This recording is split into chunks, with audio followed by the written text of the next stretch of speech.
ਵਾਹਿਗੁਰੂ ਜੀ ਕਾ ਖਾਲਸਾ, ਵਾਹਿਗੁਰੂ ਜੀ ਕੀ ਫਤਿਹ।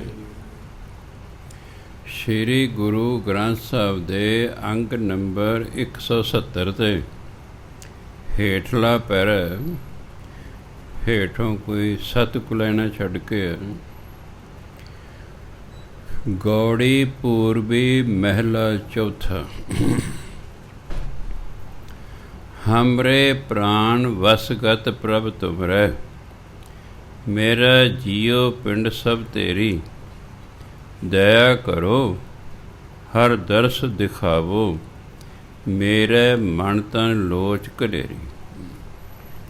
हे परमात्मा, मेरे प्राण, मेरी जियो जिंद, पिंड मेरा शरीर सब कुछ तेरे वस विच है। वसगत वस विच है।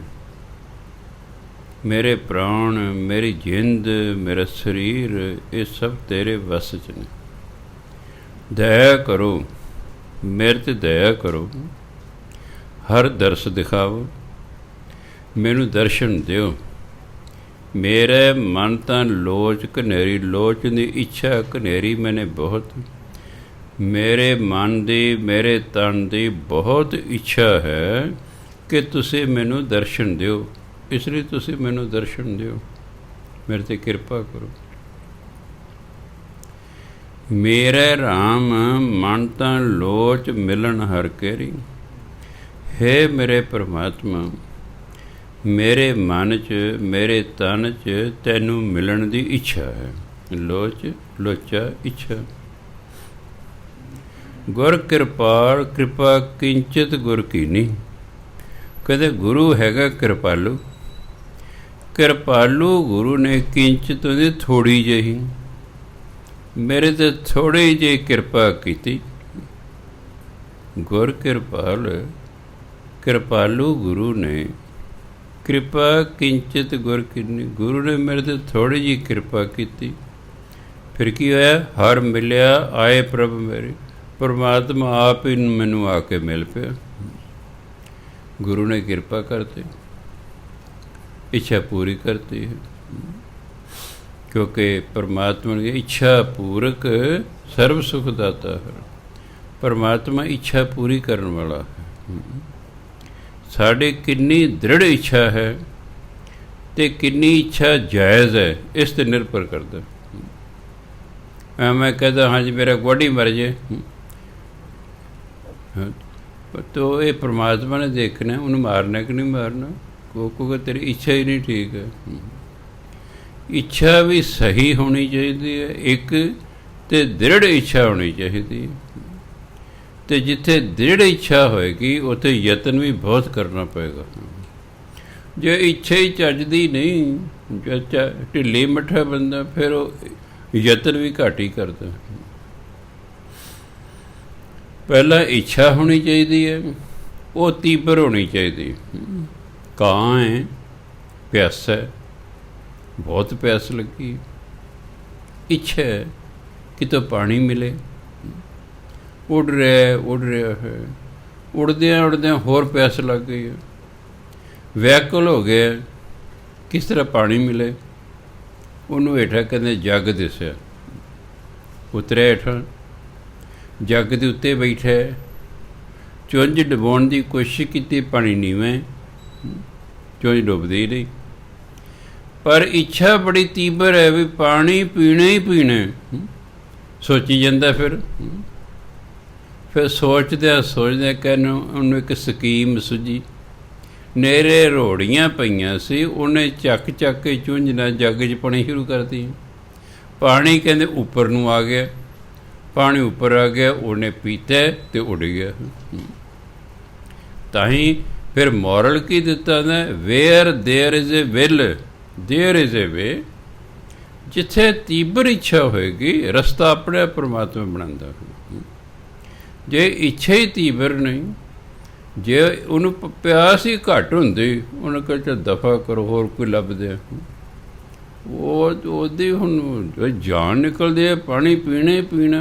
ਇਸ ਲਈ ਸੋਚੀ ਜਾਂਦੇ, ਸੋਚਦੇ ਆ ਉਹਨੂੰ ਸੁੱਝ ਗੱਲ। ਉਂਝ ਜੇ ਕੋਈ ਬੱਚਾ ਪੁੱਛੇ ਸਰ ਜੀ ਤੁਸੀਂ ਕਦੇ ਅਜਿਹਾ ਕਾਂ ਵੇਖੇ, ਗੱਲ ਇਹ ਨਹੀਂ ਹੁੰਦੀ। ਗੱਲ ਤਾਂ ਸਾਨੂੰ ਸਮਝਾਉਣ ਦੀ ਹੈ। ਨਾਵਲ ਕਹਾਣੀਆਂ ਜੋ ਹੁੰਦੀਆਂ ਕੋਈ ਜ਼ਰੂਰੀ ਨਹੀਂ ਕਿ ਸੱਚੀਆਂ ਹੋਣ। ਉਦਾਹਰਨਾਂ ਦੇ ਕੇ ਸਾਨੂੰ ਸਮਝਾਉਣ ਦੀ ਕੋਸ਼ਿਸ਼ ਕੀਤੀ ਨੇ ਬੱਚੇ ਨੂੰ ਕਿ ਕਾਂ ਦੀ ਤੀਬਰ ਇੱਛਾ ਹੋਣ ਕਰਕੇ ਉਹ ਅਖੀਰ ਨੂੰ ਉਹਨੇ ਕੋਈ ਨਾ ਕੋਈ ਢੰਗ ਤਰੀਕਾ ਲੱਭ ਲਿਆ ਅਤੇ ਪਾਣੀ ਪੀ ਲਿਆ। ਇਸ ਤਰ੍ਹਾਂ ਜਦੋਂ ਤੁਹਾਡੀ ਤੀਬਰ ਇੱਛਾ ਹੋਏਗੀ ਫਿਰ ਤੁਸੀਂ ਯਤਨ ਕਰਦੇ ਰਹੋਗੇ, ਕਰਦੇ ਰਹੋਗੇ, ਕਰਦੇ ਰਹੋਗੇ। ਅਤੇ ਸਿਆਣੇ where there is a way, where there is a will there is a way. ਬਸ ਜਿੱਥੇ ਇੱਛਾ ਹੈ ਵਿਲ ਉਹਨੇ ਤਗੜੀ ਇੱਛਾ, ਜਿਹਨੂੰ ਕਹਿੰਦੇ ਜੀ ਵਿਲ ਪਾਵਰ ਤਗੜੀ ਹੈ। ਸੋ ਉਹਨਾਂ ਦੀ ਇੱਛਾ ਤਗੜੀ ਸੀ ਅਤੇ ਇੱਕੋ ਹੀ ਇੱਛਾ ਸੀ ਕਿ ਹੇ ਪ੍ਰਮਾਤਮਾ ਤੂੰ ਮੈਨੂੰ ਆਪਣੇ ਦਰਸ਼ਨ ਦੇ। ਜੇ ਇੱਕੋ ਹੀ ਇੱਛਾ ਹੋਵੇ ਅਤੇ ਬੰਦਾ ਲੱਗਾ ਰਹੇ ਸਾਲਾਂ ਬੱਧੀ ਉਸ ਇੱਛਾ ਨੂੰ ਪੂਰੀ ਲੱਗਾ ਇੱਛਾ ਪੂਰੀ ਖੀਰ ਨੂੰ ਹੋ ਹੀ ਜਾਂਦੀ। ਕਿ ਪਰਮਾਤਮਾ ਕੋਲ ਅਲਟਰਨੇਟਿਵ ਵੀ ਕੋਈ ਨਹੀਂ। ਜੇ ਤਾਂ ਦੋ ਇੱਛਾ ਹੋਣ ਉਹ ਇੱਕ ਦੇ ਕੇ ਸਾਡਾ ਡੰਗ ਜਿਹਾ ਸਾਰ ਦਿੰਦਾ। ਜਿਵੇਂ ਲੀਡਰ ਜਾਂਦੇ ਨੇ ਸਰਕਾਰ ਕੋਲ ਇੱਕੋ ਮੰਗ ਲੈ ਕੇ, ਸਰਕਾਰ ਬੜੀ ਚਲਾਕ ਹੈ, ਉਹ ਨਹੀਂ ਯਾਰ ਇੱਕ ਨਾਲ ਕੀ ਗੱਲ ਮੰਨਦਾ, ਤੁਸੀਂ 5-7 ਮੰਗਾਂ ਰੱਖੋ, ਅਸੀਂ ਇੱਕ ਦੋ ਮੰਨ ਲਾਂਗੇ, ਤੁਹਾਡੀ ਵੀ ਇੱਜ਼ਤ ਰਹਿ ਜਾਏਗੀ। ਹਾਂ ਜੀ ਅਸੀਂ ਗਏ, ਸਰਕਾਰ ਨੇ ਸਾਡੀ ਮੰਨ ਲਈਆਂ ਨੇ। ਜਾਣ ਬੁੱਝ ਕੇ 4-5 ਮੰਗਾਂ ਰਖਵਾ ਲਈਦੇ ਨੇ, ਫਿਰ ਇੱਕ ਦੋ ਮੰਨ ਕੇ ਜਿਹੜੀ ਪੈਸੇ ਵਾਲੀ ਹੈ ਉਹ ਨਹੀਂ ਮੰਨਦੀ ਸਰਕਾਰ, ਬਾਕੀ ਮੰਨੀ ਜਾਏਗੀ। ਜਿੱਥੇ ਪੈਸੇ ਦੀ ਗੱਲ ਹੈ ਨਾ ਉਹ ਨਹੀਂ ਸਰਕਾਰ ਛੇਤੀ ਮੰਗਦੀ। ਜੇ ਇੱਛਾ ਹੀ ਇੱਕ ਹੋਵੇ ਵੀ ਤੇਰੇ ਦਰ 'ਤੇ ਚਾਹੇ ਮਰ ਜਾਈਏ ਅਸੀਂ, ਇਹ ਇੱਛਾ ਪੂਰੀ ਕਰਕੇ ਅਸੀਂ ਤੋਂ ਉੱਠਣਾ, ਉਹ ਫਿਰ ਕਦੇ ਨਾ ਕਦੇ ਪੂਰੀ ਹੋ ਜਾਂਦੀ, ਕਿਉਂਕਿ ਇੱਛਾ ਹੀ ਇੱਕ ਹੈ, ਅਲਟਰਨੇਟਿਵ ਹੈ ਹੀ ਕੋਈ ਨਹੀਂ ਹੈਗੀ। ਇਸ ਲਈ ਭਗਤਾਂ ਦੀ ਇੱਕੋ ਇੱਛਾ ਹੁੰਦੀ ਹੈ। ਜਿਨ੍ਹਾਂ ਨੇ ਭਗਤ ਬਣਨਾ ਹੁੰਦਾ, ਸੰਤ ਮਹਾਤਮਾ ਨੇ ਬਣਨਾ ਹੁੰਦਾ, ਉਹਨਾਂ ਨੂੰ ਦੋ ਇੱਛਾਵਾਂ ਨਹੀਂ ਹੁੰਦੀਆਂ ਉਹਨਾਂ ਦੀਆਂ। ਦੋ ਇੱਛਾਵਾਂ ਜੇ ਹੋਣਗੀਆਂ ਨਾ ਵੀ ਆ ਵੀ ਮੈਨੂੰ ਮਿਲੇ ਅਤੇ ਰੱਬ ਵੀ ਮਿਲੇ, ਫਿਰ ਨਹੀਂ ਮਿਲਦਾ। ਇੱਕੋ ਹੀ ਇੱਛਾ, ਇਸ ਲਈ ਲੱਗੇ ਰਹਿੰਦੇ, ਕਦੇ ਨਾ ਕਦੇ ਪ੍ਰਾਪਤੀ ਹੋ ਜਾਂਦੀ। ਅਸੀਂ ਕਿਉਂਕਿ ਸੰਸਾਰੀ ਬੰਦੇ ਹਾਂ, ਸਾਡੀ ਇੱਕ ਹੋ ਹੀ ਨਹੀਂ ਸਕਦੀ। ਸਾਡੇ ਤੇ ਕਈ ਰਹਿਣੀਆਂ ਨੇ। ਆਹ ਤੰਦਰੁਸਤੀ ਦਿਓ ਜੀ, ਆਹ ਚੰਗਾ ਵਪਾਰ ਦਿਓ, ਆਹ ਮੇਰੇ ਜਵਾਕ ਨੂੰ ਨੌਕਰੀ ਮਿਲ ਜਾਏ, ਅੱਜ ਮੇਰੇ ਬੱਚੇ ਦਾ ਮੰਗਣਾ, ਆਹ ਮੇਰੇ ਬੱਚੇ ਦਾ ਵਿਆਹ ਹੋ ਜੇ, ਅੱਗੇ ਇਹਦੇ ਬੱਚਾ ਹੋ ਜੇ, ਉਹ ਕੁੜੀ ਹੋ ਗਈ, ਇਹਦੇ ਪੁੱਤਰ ਹੋ ਜੇ। ਇਹ ਮਾਂ ਪਿਓ ਲੱਗੇ ਰਹਿੰਦੇ ਆਪਣੇ ਬੱਚਿਆਂ ਦੀ ਖਾਤਰ ਹੀ ਅਰਦਾਸਾਂ ਕਰਾਉਂਦੇ, ਪਾਠ ਕਰਦੇ, ਮਰ ਜਾਂਦੇ। ਜਵਾਕ ਕਰਦੇ ਕੱਖ ਨਹੀਂ। ਇਹ ਊਠਣਾ ਕੁੱਦਣ ਬੋਰੇ ਬਠਿੰਡੇ ਵਾਲੇ ਊਠ ਹੁੰਦੇ ਸਨ, ਉਹਦੇ ਉੱਤੇ ਵੱਡੇ ਬੋਰੇ ਰੱਖੇ ਨਾ, ਉਸ 'ਚ ਭਾਰ ਲੱਦਿਆ ਹੁੰਦਾ ਸੀ। ਭਾਵ ਊਠ ਨੇ ਕੁੱਦਣਾ ਸੀ, ਯਤਨ ਊਠ ਨੇ ਕਰਨਾ ਸੀ। ਊਠ ਕੋਈ ਯਤਨ ਨਹੀਂ ਕਰ ਰਿਹਾ, ਬੋਰੇ ਉੱਤੇ ਟੱਪ ਰਹੇ ਨੇ। ਬੱਚਾ ਯਤਨ ਹੀ ਨਹੀਂ ਕਰ ਰਿਹਾ, ਮਾਂ ਪਿਓ ਕੋ ਕੋਸ਼ਿਸ਼ ਕਰ ਰਹੇ ਨੇ। ਵੀ ਜਿਹਨੂੰ ਯਤਨ ਕਰਨਾ ਚਾਹੀਦਾ ਉਹ ਕਰ ਹੀ ਨਹੀਂ ਰਿਹਾ। ਮਾਂ ਪਿਓ ਵਿਚਾਰੇ ਲੱਗੇ ਵਕਤ ਨੂੰ ਫੜੇ ਹੋਏ ਹਨ। ਊਠ ਨੂੰ ਕੁੱਦਣ ਲਾਓ, ਆਪ ਮਤ ਕੁੱਦੋ। ਸਾਡੀ ਅੱਜ ਤੁਸੀਂ ਆਪ ਹੀ ਕੁੱਦੀ ਜਾਂਦੇ, ਊਠ ਬੈਠੇ ਆਰਾਮ ਨਾਲ, ਉਹ ਤੁਹਾਡੇ ਜਾ ਕੁਛ ਕਰਦੇ ਹੀ ਨਹੀਂ ਹੈਗਾ। ਉਹ ਜਾਊਗਾ ਮੈਂ ਜੀ ਫੌਰਨ ਚਲੇ ਜਾਵਾਂ। ਜਵਾਕ ਬੜੇ ਚਲਾਕ ਨੇ, ਨਾਲ ਮਾਂ ਨੂੰ ਜਾਂ ਭੈਣ ਨੂੰ ਲੈ ਕੇ ਆਉਣੀ, ਮੈਂ ਬਾਬਾ ਜੀ ਨੂੰ ਪਾਠ ਦੇਣਾ, ਮੈਂ ਤਾਂ ਕਰਨਾ ਕੋਈ ਨਹੀਂ। ਮਾਂ ਪਹਿਲੇ ਕਹੂ ਮੈਂ ਪਾਠ ਕਰ ਲਾਂ ਜੀ, ਮੈਂ ਕਿਉਂ, ਇਹਦੀ ਲੱਤਾਂ ਬਾਹਾਂ ਟੁੱਟੀਆਂ, ਇਹ ਬਾਹਰ ਜਾ ਕੇ 14 ਘੰਟੇ ਕੰਮ ਕਰਨਾ, ਇਹਨੇ ਲੇਬਰ ਕਰਨੀ, ਇੱਥੇ 1 ਘੰਟਾ ਪਾਠ ਨਹੀਂ ਕਰ ਹੁੰਦਾ। ਉਹ ਸ਼ਰਮ ਦੇ ਫੜ ਲੈ, ਤੇ ਘਰ ਦੀ ਮਾਂ ਹੀ ਹੈ ਪਾਠ। ਇਹੋ ਤਾਂ ਤੁਹਾਡੇ ਜਵਾਕ ਨੇ ਜਿਨ੍ਹਾਂ ਨੇ ਤੁਸੀਂ ਚਿੰਤਾ ਫਜ਼ੂਲ ਦੀ ਕਦੇ, ਇਹਨਾਂ ਨੂੰ ਕੰਮ 'ਤੇ ਲਾਓ, ਆਪ ਲੱਗੇ ਰਹਿੰਦੇ, ਵਕਤ ਨੂੰ ਫੜੇ ਰਹੋ। ਇਹਨਾਂ ਨੂੰ ਲਾਓ, ਡੰਡੇ ਨਾਲ ਲਾਓ ਇਹਨੂੰ ਵੀ ਚੱਲ ਕਰ ਤੂੰ ਆ ਫਿਰ।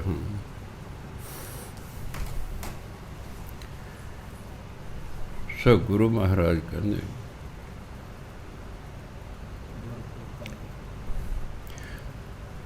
ਗੁਰ ਕਿਰਪਾਲ ਕਿਰਪਾ ਕਿੰਚਿਤ ਗੁਰ ਕੀਨੀ, ਗੁਰ ਮਿਲਿਆ ਆਏ ਪ੍ਰਭ ਮੇਰੀ। ਗੁਰੂ ਕਿਰਪਾਲੂ ਹੈ, ਉਹਨੇ ਕਿਰਪਾ ਕੀਤੀ, ਮੈਨੂੰ ਆ ਕੇ ਪਰਮਾਤਮਾ ਮਿਲ ਪਿਆ। ਰਹਾਓ। ਜੋ ਹਮਰੇ ਮਨ ਚਿਤ ਹੈ ਸੁਆਮੀ, ਸਾਬਿਦ ਤੁਮ ਹਰ ਜਾਨੋ ਮੇਰੀ। हे ਪਰਮਾਤਮਾ, ਜੋ ਮੇਰੇ ਮਨ ਵਿੱਚ ਹੈ, ਜੋ ਮੇਰੇ ਚਿੱਤ 'ਚ ਹੈ, ਵਿਦ ਹਾਲਤ, ਉਹ ਹਾਲਤ ਨੂੰ ਤੁਸੀਂ ਜਾਣਦੇ ਹੋ। ਉਹ ਤੁਸੀਂ ਮੇਰੀ ਹਾਲਤ, ਵਿਦ ਦੇ ਦੋ ਅਰਥ ਨੇ, ਇੱਕ ਹੁੰਦਾ ਵਿਧੀ, ਢੰਗ, ਤਰੀਕਾ। ਦੂਜਾ ਹੁੰਦਾ ਵਿਦ, ਜੋ ਹਮਰੀ ਵਿਦ ਹੋਤੀ ਮੇਰੇ ਸਾਹਿਬ, ਜੋ ਸਾਡੀ ਹਾਲਤ ਹੁੰਦੀ ਸੀ। ਦੂਜਾ ਵਿਦ, ਵਿਧੀ, ਢੰਗ, ਤਰੀਕਾ ਜਿਹਨੂੰ ਕਹਿੰਦੇ। ਇੱਥੇ ਹਾਲਤ ਤੋਂ ਮਤਲਬ ਜੋ ਹਮਰੇ ਮਨ ਚਿਤ ਹੈ ਸੁਆਮੀ, ਸਭ ਵਿਦ ਤੁਮ ਹਰ ਜਾਨੋ ਆਪੇ। ਹੈ ਪਰਮਾਤਮਾ, ਜਿਹੜੀ ਮੇਰੇ ਮਨ ਅਤੇ ਚਿੱਤ ਵਿੱਚ ਨਾ, ਉਸ ਹਾਲਤ ਨੂੰ ਤੁਸੀਂ ਆਪ ਜਾਣਦੇ ਹੋ। ਅਨ ਦਿਨ ਨਾਮ ਜਪੀ ਸੁਖ ਪਾਈ, ਨਿਤ ਜੀਵਾਂ ਆਸ ਹਰ ਤੇਰੀ। ਹੈ ਪਰਮਾਤਮਾ, ਦਿਨ ਰਾਤ ਮੈਂ ਤੇਰਾ ਨਾਮ ਜਪਦਾ, ਜਪੀ ਜਪਦਾ ਹਾਂ, ਅਨ ਦਿਨ, ਦਿਨ ਰਾਤ। ਸੁਖ ਪਾਈ, ਤਾਂ ਜੇ ਮੈਨੂੰ ਸੁੱਖ ਦੀ ਪ੍ਰਾਪਤੀ ਹੋਵੇ। ਨਿਤ ਜੀਵਾਂ ਆਸ ਹਰ ਤੇਰੀ। ਹੈ ਪਰਮਾਤਮਾ, ਤੇਰੇ ਮਿਲਣ ਦੀ ਇੱਛਾ ਲੈ ਕੇ ਮੈਂ ਜਿਉਣਾ, ਤੇਰੇ ਮਿਲਣ ਦੀ ਇੱਛਾ ਲੈ ਕੇ ਮੈਂ ਜਿਉਂਦਾ ਹਾਂ। ਮੈਂ ਦਿਨ ਰਾਤ ਤੇਰਾ ਨਾਮ ਜਪਦਾ ਹਾਂ। ਗੁਰ ਸਤਿਗੁਰ ਦਾਤਾ ਪੰਥ ਬਤਾਇਆ। ਪੰਥ ਹੁੰਦਾ ਰਸਤਾ, ਭਾਵ ਤਰੀਕਾ। ਗੁਰੂ ਸਤਿਗੁਰ ਦਾਤੇ ਨੇ ਪੰਥ ਬਤਾਇਆ, ਮੈਨੂੰ ਤਰੀਕਾ ਦੱਸਿਆ ਵੀ ਇਸ ਤਰ੍ਹਾਂ ਤੇਰੀ ਇੱਛਾ ਪੂਰੀ ਹੋਏਗੀ। ਜਦੋਂ ਕਦਮ ਮੈਂ ਉਹ ਤਰੀਕਾ ਵਰਤਿਆ, ਹਰ ਮਿਲਿਆ ਆਏ ਪ੍ਰਭ ਮੇਰੀ। ਪਰਮਾਤਮਾ ਮੈਨੂੰ ਆ ਕੇ ਮਿਲ ਪਿਆ, ਪਰਮਾਤਮਾ ਆ ਕੇ ਮਿਲ ਪਿਆ। ਵੀ ਤੂੰ ਲਗਾਤਾਰ ਦਿਨ ਰਾਤ ਉਹਦਾ ਨਾਮ ਜਪੀ ਜਾ, ਤੇ ਉਹਨੂੰ ਹੀ ਸਿਰਫ ਮੰਗੀ ਜਾ, ਮਿਲ ਪਏਗਾ ਤੈਨੂੰ। ਆਨੰਦ ਭਇਆ ਵਡ ਭਾਗੀ, ਸਭ ਆਸ ਪੁੱਜੀ ਜਨ ਕੇਰੀ। ਕਹਿੰਦਾ ਹੁਣ ਦਿਨ ਰਾਤ ਆਨੰਦ ਹੀ ਆਨੰਦ ਹੈ। ਵੱਡੇ ਭਾਗਾਂ ਨਾਲ ਜਨ ਕੇਰੀ, ਦਾਸ ਦੀ ਆਸ ਪੁੱਜੀ, ਇੱਛਾ ਪੂਰੀ ਹੋ ਗਈ। ਹੁਣ ਕਹਿ ਕਿਉਂਕਿ ਦਾਸ ਦੀ ਇੱਛਾ ਪੂਰੀ ਹੋ ਗਈ ਵੱਡੇ ਭਾਗਾਂ ਨਾਲ, ਹੁਣ ਕਹਿ ਦਿਨ ਰਾਤ ਆਨੰਦ ਹੀ ਆਨੰਦ ਹੈ। ਕਿਉਂਕਿ ਪਰਮਾਤਮਾ ਨੂੰ ਮਿਲਣ ਤੋਂ ਬਾਅਦ ਆਨੰਦ ਦੀ ਪ੍ਰਾਪਤੀ ਹੁੰਦੀ ਹੈ। ਉਦੋਂ ਪਹਿਲਾਂ ਸੁੱਖ ਮਿਲਦਾ, ਅਤੇ ਸੁੱਖ ਦਾ ਵਿਰੋਧੀ ਸ਼ਬਦ ਹੈ ਦੁੱਖ। ਸੁੱਖ ਸਦੀਵੀ ਨਹੀਂ ਹੁੰਦਾ। ਅੱਜ ਮਨੁੱਖ ਸੁਖੀ ਹੈ, ਕੱਲ੍ਹ ਦੁਖੀ ਹੋ ਸਕਦਾ। ਦੁੱਖ ਵੀ ਸਦੀਵੀ ਨਹੀਂ ਹੁੰਦਾ। ਅੱਜ ਦੁਖੀ ਹੈ, ਕੱਲ੍ਹ ਨੂੰ ਸੁਖੀ ਹੋ ਸਕਦਾ।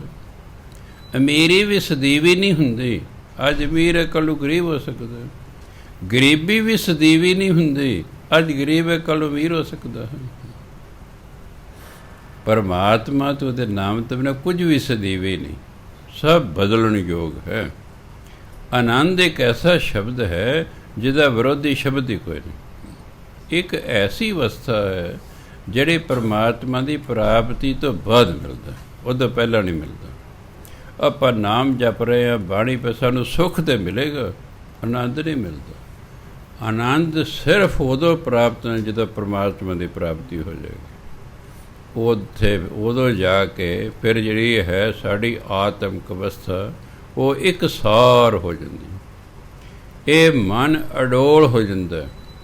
ਦੁੱਖ ਆਓ, ਸੁੱਖ ਆਓ, ਅਮੀਰੀ ਆਓ, ਗਰੀਬੀ ਆਓ, ਖੁਸ਼ੀ ਆਓ, ਗਮੀ ਆਓ, ਮਨ 'ਤੇ ਕੋਈ ਅਸਰ ਨਹੀਂ ਹੁੰਦਾ। ਮਨ ਉਸੇ ਤਰ੍ਹਾਂ ਹੀ ਸ਼ਾਂਤ ਰਹਿੰਦਾ।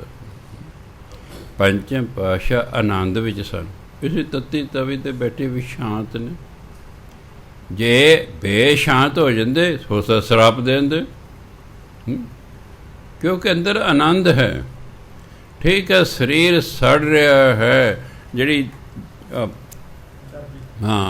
ਚਰਬੀ ਹੈ ਉਹ ਪਿਘਲ ਰਹੀ ਹੈ। ਚਰਬੀ ਪਿਘਲ ਗਈ ਗਰਮੀ ਦੇ ਨਾਲ, ਹੌਲੀ ਹੱਡੀਆਂ ਦੀ ਮੁੱਠ ਹੋ ਗਏ ਨੇ। ਪਰ ਨਹੀਂ, ਕੋਈ ਸੀ ਨਹੀਂ, ਵਿਚਾਰੇ ਆਰਾਮ ਨਾਲ ਸ਼ਾਂਤ 'ਚ ਬੈਠੇ। ਇਹਨੂੰ ਕਹਿੰਦੇ ਆਨੰਦ ਦੀ ਅਵਸਥਾ। ਬੰਦ ਬੰਦ ਕਟਵਾਉਣਾ ਹਰ ਇੱਕ ਦੇ ਖਾਲਾ ਜੀ ਦਾ ਵਾੜਾ ਥੋੜ੍ਹੇ। ਉਹ ਆਨੰਦ ਦੀ ਅਵਸਥਾ 'ਤੇ ਪਹੁੰਚ ਚੁੱਕੇ ਹੁੰਦੇ ਹਨ। ਕਰੀ ਜੋ ਕਰਨਾ ਸਰੀਰ ਦਾ। ਇੱਕ ਐਸਾ ਸਮਾਂ ਆਉਂਦਾ ਹੈ ਕਿ ਜਦੋਂ ਅਸੀਂ ਸਰੀਰ ਤੋਂ ਅਲੱਗ ਹੋ ਜਾਂਦੇ ਹਾਂ। ਤੁਸੀਂ ਸਰੀਰ ਦੇ ਵਿੱਚੋਂ ਬਾਹਰ ਵੀ ਨਿਕਲ ਸਕਦੇ ਹੋ, ਵੀ ਲੈ ਕਰ ਲੈ ਜੋ ਕਰਨਾ ਸਰੀਰ, ਮੈਂ ਤਾਂ ਬੈਠਾ। ਤੂੰ ਸਰੀਰ ਨੂੰ ਹੀ ਵੱਡੇ ਟੁਕੇਗਾ ਨਾ, ਵੱਢ ਟੁਕ ਲੈ। ਤੂੰ ਸਰੀਰ ਨੂੰ ਹੀ ਤੱਤੀ ਤਵੀ 'ਤੇ ਬਿਠਾ ਲੈ। ਬੰਦਾ ਸਰੀਰ ਦੇ ਵਿੱਚੋਂ ਨਿਕਲ ਸਕਦਾ ਹੈ, ਇਹ ਵਿੱਚੋਂ ਨਿਕਲ ਜਾਂਦਾ। ਪਹਿਲੀ ਅਵਸਥਾ ਹੈ ਆਪਣੇ ਆਪ ਨੂੰ ਦਸਮ ਦੁਆਰ ਸੁਰਤ ਨੂੰ ਚੜ੍ਹਾ ਲੈਣਾ। ਜਦੋਂ ਸੁਰਤ ਦਸਮ ਦੁਆਰ ਚੜ੍ਹਦੀ ਹੈ, ਇਹ ਸਰੀਰ ਨੂੰ ਵੱਢੀ ਜਾਂ ਟੁੱਕੀ ਜਾਂ ਕੋਈ ਦਰਦ ਨਹੀਂ ਹੁੰਦਾ, ਕੋਈ ਦਰਦ ਨਹੀਂ ਹੁੰਦਾ। ਜਿਹੜਾ ਸੀ ਜਿਹਨੇ ਤਤ ਦਾ ਰੇਤਾ ਪਵਾਇਆ,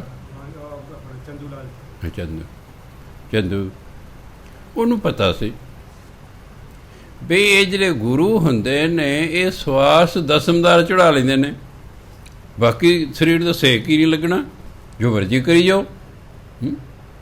ਬਈ ਦਸਮਦਾਰ ਦੇ ਸਿਰ 'ਚ, ਬਈ ਤੱਤਾ ਰੇਤਾ ਦੇ ਸਿਰ 'ਚ ਪਾਓ, ਹੁਣ ਕਿੱਥੇ ਜਾਣਗੇ, ਹੁਣ ਕਿੱਥੇ ਜਾਣਗੇ। ਪਰ ਉਹਨੂੰ ਪਤਾ ਨਹੀਂ ਸੀ ਬ੍ਰਹਮ ਗਿਆਨੀ ਕੀ ਹੁੰਦਾ ਅਤੇ ਆਮ ਬੰਦਾ ਕੀ ਹੁੰਦਾ। ਆਮ ਬੰਦਾ ਦਾ ਹਾਲ ਪਰਿਆ ਕਰਦਾ ਨਹੀਂ, ਉਹ ਬ੍ਰਹਮ ਗਿਆਨੀ ਅਤੇ ਆਮ ਬੰਦੇ 'ਚ ਬਸ ਆਹੀ ਫਰਕ ਹੁੰਦਾ।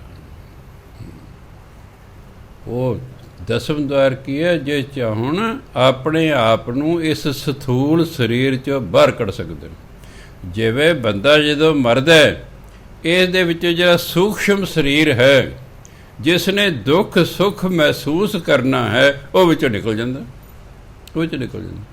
ਬਾਕੀ ਸਰੀਰ ਪਿਆ।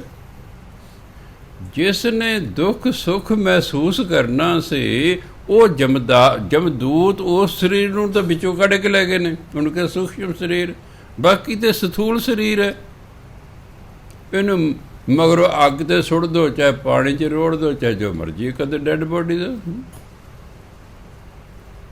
ਇਸ ਲਈ ਸਰੀਰ ਨੂੰ ਜਿਹੜੇ ਨੇ ਭਜਨ ਬੰਦਗੀ ਵਾਲੇ ਕਹਿੰਦੇ ਵੀ ਇਹ ਜਿਹੜਾ ਹੈ ਇਹ ਜੜ ਰੂਪ ਹੈ, ਵੀ ਬੇਜਾਣਾ ਹੈ। ਇਹਦੇ ਵਿੱਚ ਜਿਹੜਾ ਸੂਖਸ਼ਮ ਸਰੀਰ ਹੈ ਉਸ ਕਾਰਨ ਇਹ ਜਾਣ ਹੈ, ਇਹ ਉਸ ਕਾਰਨ ਚੱਲਦਾ।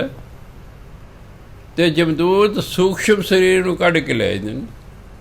ਮੰਨ ਲਓ ਕਥਾ ਕਰਦਿਆਂ ਕਰਦੇ ਮੇਰੀ ਡੈਥ ਹੋ ਜਾਂਦੀ ਹੈ, ਔਰ ਤੁਹਾਡੇ 'ਚੋਂ ਕਿਸੇ ਦੀ ਦਿਵ ਦ੍ਰਿਸ਼ਟੀ ਖੁੱਲ੍ਹੀ ਹੋਈ ਹੈ, ਤੁਸੀਂ ਦੇਖੋਗੇ ਇਸ ਸਰੀਰ 'ਚ ਇੱਕ ਹੋਰ ਜੈਮਲ ਸਿੰਘ ਨਿਕਲ ਰਿਹਾ, ਇਹੀ ਪੱਗ ਬੰਨੀ ਹੈ, ਇਹੀ ਕੱਪੜੇ ਪਾਏ ਨੇ, ਸਭ ਕੁਛ ਇਹੀ ਦੱਸੂਗਾ। ਪਰ ਜੇ ਮੈਂ ਤੁਹਾਡੇ ਕੋਲੋਂ ਲੰਘੂਗਾ, ਤੁਸੀਂ ਹੱਥ ਲਾਓਗੇ, ਤੁਹਾਡੇ ਹੱਥ 'ਚ ਨਹੀਂ ਆਵਾਂਗਾ, ਕਿਉਂਕਿ ਮੇਰਾ ਸੂਖਸ਼ਮ ਸਰੀਰ ਹੈ। ਪਰ ਸੂਖਸ਼ਮ ਸਰੀਰ ਚਾਹੇ ਇਸ ਸਰੀਰ ਦੇ ਵਿੱਚ ਹੈ, ਚਾਹੇ ਬਾਹਰ ਹੈ, ਉਹ ਦੁੱਖ ਸੁੱਖ ਗਰਮੀ ਸਰਦੀ ਮਹਿਸੂਸ ਕਰਦਾ। ਇਸ ਲਈ ਜਦੋਂ ਜਮ ਸੂਖਸ਼ਮ ਸਰੀਰ ਨੂੰ ਲੈ ਕੇ ਜਿਹਦੇ ਵਿੱਚੋਂ ਕੱਢ ਕੇ ਉਹਨੂੰ ਰਾਜ ਸਜ਼ਾਵਾਂ ਦਿੰਦੇ, ਉੱਥੇ ਵੀ ਸੂਖਸ਼ਮ ਸਰੀਰ ਨੂੰ ਸਜ਼ਾਵਾਂ ਦਿੱਤੀਆਂ, ਆਹ ਤਾਂ ਇੱਥੇ ਹੀ ਰਹਿ ਜਾਂਦਾ। ਉਹ ਉਸੇ ਤਰ੍ਹਾਂ ਰੋਂਦਾ ਪੜਦਾ, ਉਹਨੂੰ ਦਰਦ ਹੁੰਦੀ ਹੈ, ਸਭ ਕੁਛ ਹੁੰਦਾ।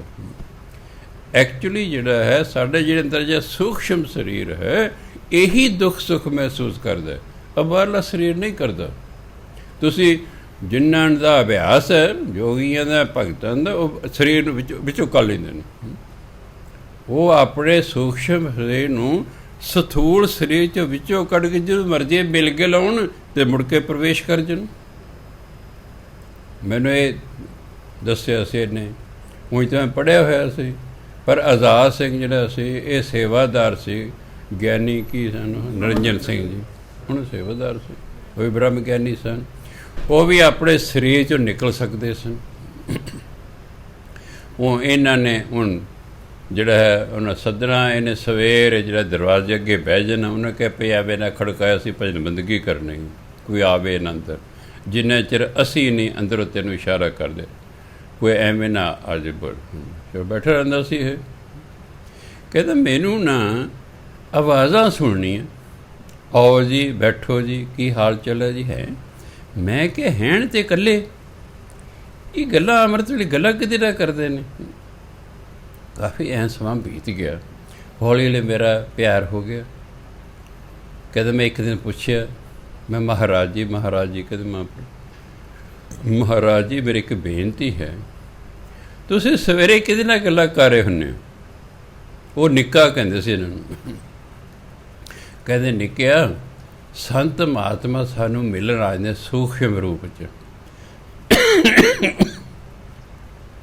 ਕਹੇ ਜੀ ਮੈਂ ਝੀਥ ਦੇ ਵਿੱਚੋਂ ਜਿਹੜੀ ਬੋਰੀ ਹੁੰਦੀ ਦਰਵਾਜ਼ੇ ਦੇ ਵਿੱਚ, ਉਹਦੇ ਵਿੱਚੋਂ ਦੇਖ ਕੇ ਮੈਨੂੰ ਤਾਂ ਕੋਈ ਦਿਸਦਾ ਨਹੀਂ। ਕਹਿੰਦੇ ਕਾਕਾ ਤੇਰੀ ਦਿਵ ਦ੍ਰਿਸ਼ਟੀ ਨਹੀਂ ਖੁੱਲ੍ਹੀ। ਉਹ ਕਿਹੜਾ ਸਰੀਰ ਰੂਪ 'ਚ ਆਉਣਾ, ਉਹਨੇ ਤਾਂ ਸੂਖਮ ਸਰੀਰ 'ਚ ਆਉਣਾ ਹੈ। ਕਹੇ ਜੀ ਕਿਰਪਾ ਕਰਕੇ ਮੈਨੂੰ ਤਾਂ ਕਦੇ ਦਰਸ਼ਨ ਹੀ ਕਰਾ ਦਿਓ। ਕਹੇ ਕੱਲ੍ਹ ਨੂੰ ਫਿਰ ਆ ਜੀ। ਇੰਨੇ ਵਜੇ ਪਹੁੰਚੀ ਨਹਾ ਧੋ ਕੇ ਆਪਣੇ ਕੋਲ ਬਿਠਾ ਲਿਆ। ਜਦੋਂ ਹੋਇਆ ਨਾ ਸਮਾਂ ਮਹਾਂਪੁਰਖਾਂ ਦਾ ਆਉਣ ਦਾ, ਸਿਰ ਦੇ ਉੱਤੇ ਕਹਿੰਦੇ ਮੇਰੇ ਸ਼੍ਰੀ ਸਾਹਿਬ ਰੱਖਦੇ। ਮੈਂ ਕੀ ਦੇ ਆ ਸੰਤ ਅਤਰ ਸਿੰਘ ਜੀ ਆ ਗਏ, ਆ ਫਲਾਣਾ ਸੰਤ ਆ ਗਏ, ਜਿਨ੍ਹਾਂ ਦੀ ਮੈਂ ਤਸਵੀਰਾਂ ਵੇਖੀਆਂ ਹੋਈਆਂ ਸਨ, ਉਹਨਾਂ ਨੂੰ ਮੈਂ ਪਹਿਚਾਣੀ ਗਿਆ। ਉੱਥੇ ਪਤਾ ਨਹੀਂ ਕਿੰਨੇ ਆ ਕੇ ਬਹਿ ਗਏ। ਜਦੋਂ ਮੈਂ ਦਰਸ਼ਨ ਕਰ ਲਏ, ਮੇਰੇ ਸਿਰ ਤੋਂ ਸ਼੍ਰੀ ਸਾਹਿਬ ਚੱਕਤੀ, ਮੈਨੂੰ ਕੁਛ ਵੀ ਨਾ ਦਿਸੇ। ਕਹਿੰਦੇ ਨੇ ਕਿਹਾ ਹੁਣ ਤੂੰ ਬਾਹਰ ਬੈਠ। ਇਸ ਤਰ੍ਹਾਂ ਸੰਤ ਮਹਾਤਮਾ ਜਿਹੜੇ ਪਹੁੰਚੇ ਹੋਏ ਨੇ, ਆਪਣੇ ਸਰੀਰ ਵਿੱਚੋਂ ਸੂਖਸ਼ਮ ਸਰੀਰ ਕੱਢ ਕੇ ਕਿਤੇ ਵੀ ਆ ਜਾ ਸਕਦੇ ਹਨ। ਇੱਕੋ ਸ਼ਰਤ ਹੁੰਦੀ ਹੈ ਕਿ ਉਹਦੇ ਸਰੀਰ ਨੂੰ ਮਗਰੋਂ ਹਿਲਾਏ ਨਾ ਕੋਈ। ਜਿਵੇਂ ਚਾਂਦੀ ਦੀ ਬੜੀ ਪਤਲੀ ਤਾਰ ਹੋਵੇ, ਇੰਗਲਿਸ਼ 'ਚ ਉਹਨੇ ਕਹਿੰਦੇ ਸਿਲਵਰ ਕਾਰਡ, ਬੜੀ ਬਰੀਕ ਰੋਸ਼ਨੀ ਦੀ ਤਾਰ ਹੁੰਦੀ, ਜਿਹਦੇ ਨਾਲ ਸੂਖਸ਼ਮ ਸਰੀਰ ਅਤੇ ਸਥੂਲ ਸਰੀਰ ਆਪਸ ਜੁੜਿਆ ਰਹਿੰਦਾ ਹੈ। ਜੇ ਕੋਈ ਮੇਰੇ ਸਿਰ, ਮੰਨ ਲਓ ਮੈਂ ਗਿਆ ਹਾਂ ਵਿੱਚੋਂ ਨਿਕਲ ਕੇ, ਮੇਰੇ ਸਥੂਲ ਸਰੀਰ ਨੂੰ ਕੋਈ ਹਿਲਾ ਦੇ, ਕੋਈ ਨੁਕਸਾਨ ਹੋ ਸਕਦਾ, ਕਨੈਕਸ਼ਨ ਟੁੱਟ ਜਾਏ। ਅਗਰ ਕਨੈਕਸ਼ਨ ਟੁੱਟ ਗਿਆ, ਫਿਰ ਉਹ ਦੁਬਾਰਾ ਸਰੀਰ 'ਚ ਪ੍ਰਵੇਸ਼ ਨਹੀਂ ਕਰ ਸਕਦਾ। ਇਸ ਲਈ ਜਿਹੜੇ ਫਿਰ ਸਰੀਰ 'ਚੋਂ ਨਿਕਲਦੇ ਨੇ, ਉਹ ਹਮੇਸ਼ਾ ਕਿਤੇ ਡਿਊਟੀ ਲਾਉਂਦੇ ਨੇ ਕਿ ਭਾਈ ਸਾਨੂੰ ਕੋਈ ਛੇੜੇ ਨਾ, ਸਾਨੂੰ ਕੋਈ ਹਿਲਾਏ ਨਾ। ਐਂ ਰਾਮ ਰਾਏ ਜੀ ਵਿੱਚੋਂ ਨਿਕਲ ਜਾਇਆ ਕਰਦੇ ਸਨ। ਜਿਹੜੇ ਸਨ ਉਹਨਾਂ ਦੇ ਮਸੰਦ, ਉਹ ਹੌਲੀ ਹਉਮੈ ਹੋ ਗਈ, ਵਿਗੜ ਗਏ। ਉਹਨਾਂ ਦੀ ਇੱਛਾ ਹੈ ਵੀ ਕਿਸੇ ਤਰ੍ਹਾਂ ਮਾਰਦੀ ਰਾਮ ਰਾਏ ਨੂੰ। ਚਲੋ ਜੀ, ਰਾਮ ਰਾਏ ਜੀ ਸਰੀਰ 'ਚੋਂ ਨਿਕਲ ਗਏ ਅਤੇ ਜਿਹੜਾ ਹੈ ਉਹ 24 ਘੰਟੇ ਆਈ ਨਹੀਂ। ਉਹਨੇ ਰੌਲਾ ਪਾਤਾ। ਉਹਦੀ ਘਰ ਵਾਲੇ ਪੰਜਾਬ ਕੌਰ ਨੂੰ ਕਹਿੰਦੇ, ਮਾਤਾ ਜੀ ਇਹ ਤਾਂ ਸੁਰਗਵਾਸ ਹੋ ਗਏ ਨੇ, ਫੂਕ ਦਿੰਦੇ। ਉਹ ਕਹਿੰਦੇ ਨਹੀਂ, ਇਹਨੂੰ ਫੂਕੋ ਨਾ, ਇਹ ਵਾਪਸ ਆ ਜਾਣਗੇ। ਕਹਿੰਦੇ ਨਹੀਂ ਜੀ, ਆਉਣਾ ਹੁੰਦਾ ਤਾਂ 24 ਘੰਟੇ ਵਾਪਸ ਆ ਜਾਂਦੇ। ਧੱਕੇ ਨਾਲ ਚੱਕਿਆ, ਅੱਗ 'ਤੇ ਲਾ ਦਿੱਤਾ। ਉਹ ਜਦੋਂ ਅੱਧਾ ਕੁ ਸੜ ਗਿਆ, ਇਹਨੇ ਚ ਉਹ ਵਾਪਸ ਆ ਗਿਆ। ਉਹ ਉਹਦੀ ਘਰ ਦੱਸਿਆ, ਕਹਿੰਦੇ ਮੈਨੂੰ ਕਿੰਨੇ ਫੂਕਿਆ, ਇਹ ਕਿੰਨੇ ਅਗਲੇ ਬਰਸੇ? ਕਹਿੰਦੇ ਇਹਨਾਂ ਮਸੰਦਾਂ ਨੇ ਲਾਈ। ਕਹਿੰਦੇ ਅੱਛਾ, ਜਿਵੇਂ ਇਹਨਾਂ ਨੇ ਮੈਨੂੰ ਸਾੜਿਆ ਨਾ, ਗੁਰੂ ਗੋਬਿੰਦ ਸਿੰਘ ਇਸੇ ਤਰ੍ਹਾਂ ਇਹਨਾਂ ਨੂੰ ਸਾੜਨਗੇ। ਕਹਿੰਦੇ ਕੋਈ ਨਹੀਂ ਸਾੜਤਾ ਮੈਨੂੰ। ਉਹੀ ਸਮਾਂ ਆਇਆ, ਬਾਅਦ 'ਚੋਂ ਬੀਬੀ ਆਈ ਗੁਰੂ ਗੋਬਿੰਦ ਸਿੰਘ ਮਹਾਰਾਜ ਕੋਲ ਵੀ ਇਹਨਾਂ ਮਸੰਦਾਂ ਨੇ ਬੜਾ ਦੁਖੀ ਕਰ ਲਿਆ ਜੀ। ਕਹਿੰਦੇ ਕੋਈ ਨਹੀਂ, ਅਸੀਂ ਆਉਂਦੇ ਹਾਂ। ਚਲੋ ਜੀ, ਦਸਮ ਪਾਤਸ਼ਾਹ ਗਏ। ਕਹਿੰਦੇ ਭਾਈ ਤੁਸੀਂ ਰਾਮ ਰਾਏ ਦੀ ਬੜੀ ਸੇਵਾ ਕੀਤੀ ਹੈ, ਅਤੇ ਅਸੀਂ ਤੁਹਾਨੂੰ ਸਰੋਪੇ ਦੇਣੇ ਨੇ, ਆਹ ਕਰਨਾ, ਅਤੇ ਤੁਸੀਂ ਇੱਕ ਲਾਈਨ ਬਣਾ ਕੇ ਆ ਜਾਓ। ਅੰਦਰ ਬੀਬੀ ਜੀ ਨੂੰ ਮੈਂ ਪਰਦੇ ਪਿੱਛੇ ਕਰ ਦਿੰਦਾ। ਇਹ ਜਿਹੜੇ ਕਹੀ ਜਾਏਗੇ ਇਹਨੇ ਬਹੁਤ ਸੇਵਾ ਕੀਤੀ, ਉਹਨੂੰ ਇਸ਼ਾਰਾ ਅਸੀਂ ਕਰਾਂਗੇ ਇੱਕ ਪਾਸੇ ਹੋ ਜਾਓ। ਚਲੋ ਜੀ, ਉਹ ਇਸ਼ਾਰਾ ਕਰੀ ਵੀ ਇਹ ਵੀ ਤੰਗ ਕਰਦਾ ਸੀ, ਇਹ ਵੀ ਤੰਗ ਅੱਡ ਕਰ ਲਓ। ਬਾਕੀ ਕਹੇ ਤੁਸੀਂ ਤਾਂ ਜਾਓ ਭਾਈ, ਇਹਨਾਂ ਨੂੰ ਅਸੀਂ ਸਰੋਪੇ ਦੇਣੇ। ਤੱਤੇ ਤੇਲ ਦੇ ਉਬਲਦੇ ਕੜਾਹੇ ਤਿਆਰ ਕਰ ਲਏ। ਨਾਲ ਸਿੰਘ ਲੈ ਕੇ ਗਏ ਹੋਏ ਸਨ, ਚੱਕ ਵਿੱਚ ਸੁੱਟਦੇ। ਉਹ ਫਿਰ ਸ਼ਰਾਬ ਦਿੱਤਾ ਨਾ, ਪੂਰਾ ਤਾਂ ਕਰਨਾ ਸੀ ਨਾ। ਫਿਰ ਕਹਿੰਦੇ ਅੱਛਾ, ਹੁਣ ਪਤਾ ਲੱਗਿਆ ਨਾ ਕਿਵੇਂ ਸਾੜੀ ਦਾ ਕਿਸ ਨੂੰ। ਫਿਰ ਇਹ ਅਖੀਰ ਨੂੰ ਉਹਨਾਂ ਦਾ ਜਿਉਂਦੇ ਜੀ ਹੋ ਗਿਆ ਹਾਲ, ਅਤੇ ਸਾਡਾ ਉਦੋਂ ਅਗਲੇ ਜਨਮਾਂ 'ਚ ਹੋ ਜਾਏ। ਉਹ ਦੇਖੋ, ਹਿਸਾਬ ਕਿਤਾਬ ਤਾਂ ਕਰਮਾਂ ਦਾ ਹੋਣਾ ਹੀ ਹੋਣਾ ਹੈ, ਕਦੇ ਵੀ ਹੋਵੇ। ਇਹ ਖੜਾ ਨਹੀਂ ਸਾਡਾ ਛੁੱਟਦਾ। ਇਸ ਲਈ ਕਰਮ ਹੀ ਬੜੇ ਧਿਆਨ ਨਾਲ ਕਰਨੇ ਚਾਹੀਦੇ ਨੇ। 100 ਵੇ ਜੀਆ ਆਪਣਾ ਕੀਆ, ਆਪ ਹੀ ਭੋਗਣਾ, ਜਿਹੋ ਜਿਹਾ ਮਰਜ਼ੀ ਕਰ ਲਓ, ਭੋਗੀ ਜਾਓ। ਇਸ ਲਈ ਮੇਰੇ ਦੱਸਣ ਦਾ ਭਾਵ ਸੀ ਕਿ ਆਹ ਜਿਹੜਾ ਸਥੂਲ ਸਰੀਰ ਹੈ, ਇਹ ਦੁੱਖ ਸੁੱਖ ਨਹੀਂ ਮਹਿਸੂਸ ਕਰਦਾ। ਇਹਦੇ ਵਿੱਚ ਜਿਹੜਾ ਸੂਖਸ਼ਮ ਸਰੀਰ ਹੈ ਸਿਰਫ ਉਹੀ ਦੁੱਖ ਸੁੱਖ ਮਹਿਸੂਸ ਕਰਦਾ ਹੈ। ਜਿੰਨਾ ਚਿਰ ਸੂਖਸ਼ਮ ਸਰੀਰ ਅਤੇ ਸਥੂਲ ਸਰੀਰ ਆਪਸ ਜੁੜੇ ਹੋਏ ਨੇ, ਤਾਂ ਜਦੋਂ ਇਸ ਸਰੀਰ ਨੂੰ ਸੱਟ ਵੱਜੇਗੀ ਸੂਖਸ਼ਮ ਸਰੀਰ ਫੀਲ ਕਰੇਗਾ ਦੁੱਖ। ਇਸ ਸਰੀਰ ਨੂੰ ਕੋਈ ਖੁਸ਼ੀ ਹੋਈ ਹੈ ਉਹ ਅੰਦਰਲਾ ਖੁਸ਼ੀ ਮਹਿਸੂਸ ਕਰੇਗਾ ਉਸ ਤਰੀਕੇ। ਉਹ ਜਦੋਂ ਇਹ ਅੱਡ ਅੱਡ ਹੋ ਜਾਣਗੇ ਫਿਰ ਬਾਹਰਲੇ ਸਰੀਰ ਦੇ ਜੋ ਮਰਜ਼ੀ ਤੁਸੀਂ ਕਰੋ ਜੋ ਉਸ 'ਤੇ ਕੋਈ ਅਸਰ ਨਹੀਂ ਹੁੰਦਾ, ਉਸ 'ਤੇ ਕੋਈ ਅਸਰ, ਉਹ ਆਨੰਦ 'ਚ। ਇਸ ਲਈ ਜਿਹੜੇ ਸ਼ਹੀਦ ਹੋਏ ਇਹ ਇਹਨਾਂ ਦੀ ਐਸੀ ਅਵਸਥਾ ਆ ਚੁੱਕੀ ਸੀ ਕਿ ਇਸ ਅੰਦਰ ਹੀ ਰਹਿ ਸਨ ਇਸ ਸਰੀਰ ਦੇ, ਪਰ ਆਪੇ ਡਿਸਕਨੈਕਟ ਹੋ ਗਏ ਸਨ।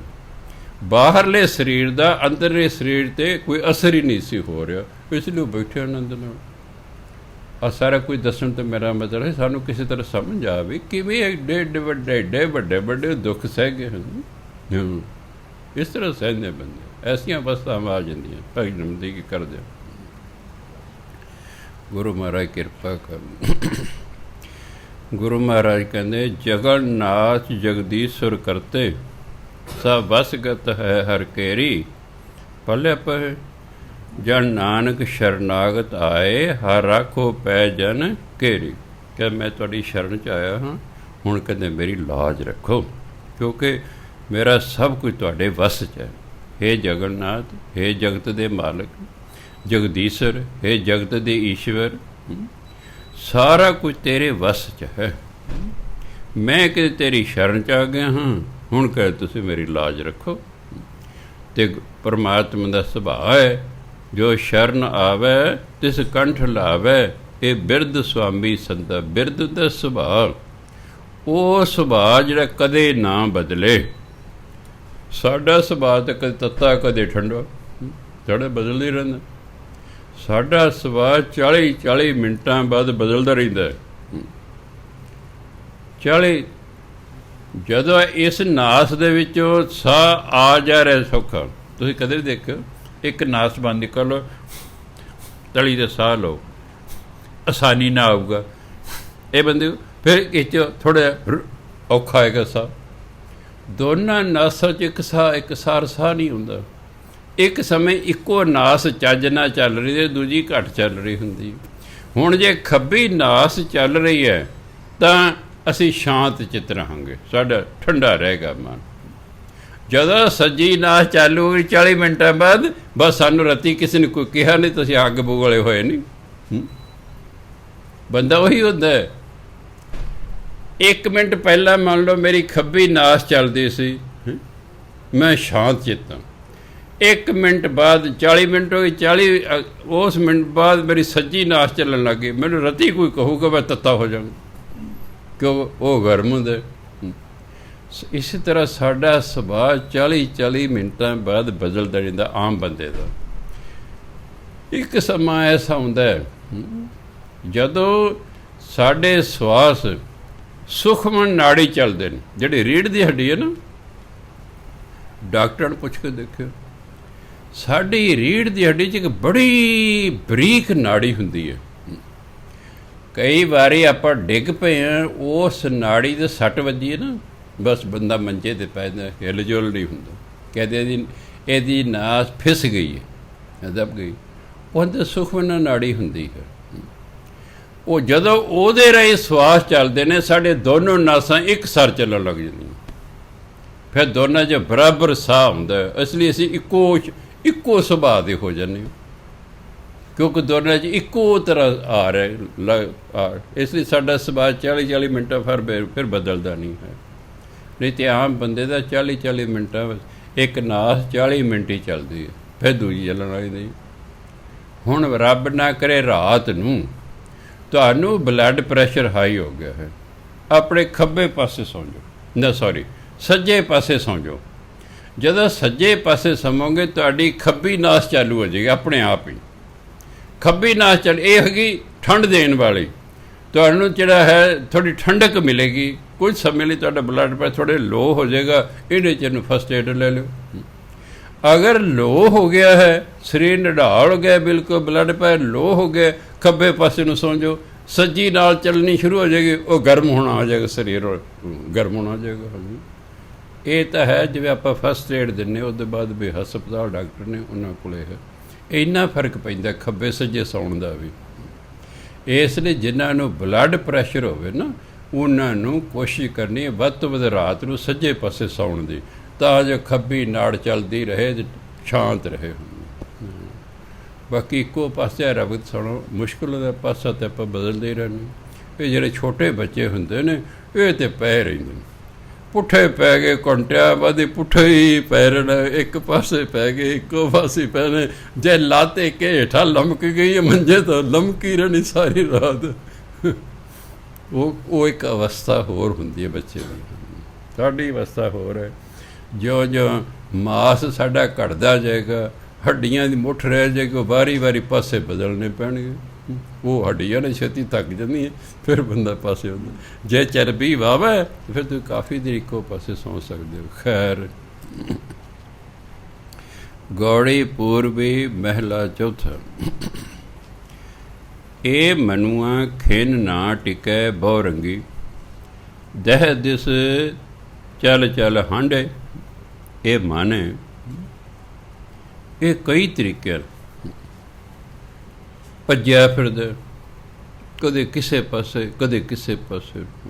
ਇਹ ਟਿਕਦਾ ਨਹੀਂ ਹੈ, ਮਨ ਨਹੀਂ ਟਿਕਦਾ। ਸਾਈਕੋਲੋਜੀ ਕਹਿੰਦੀ, ਮਨੋਵਿਗਿਆਨ ਕਹਿੰਦੀ, ਆਮ ਬੰਦੇ ਦਾ ਮਨ ਸਿਰਫ 16 ਸੈਕਿੰਡ ਟਿਕਦਾ, 16 ਸਕਿੰਟਾਂ ਬਾਅਦ ਫਿਰ ਕਿਤੇ ਜਾਉਂਦਾ, ਫਿਰ ਕਿਤੇ ਜਾਉਂਦਾ।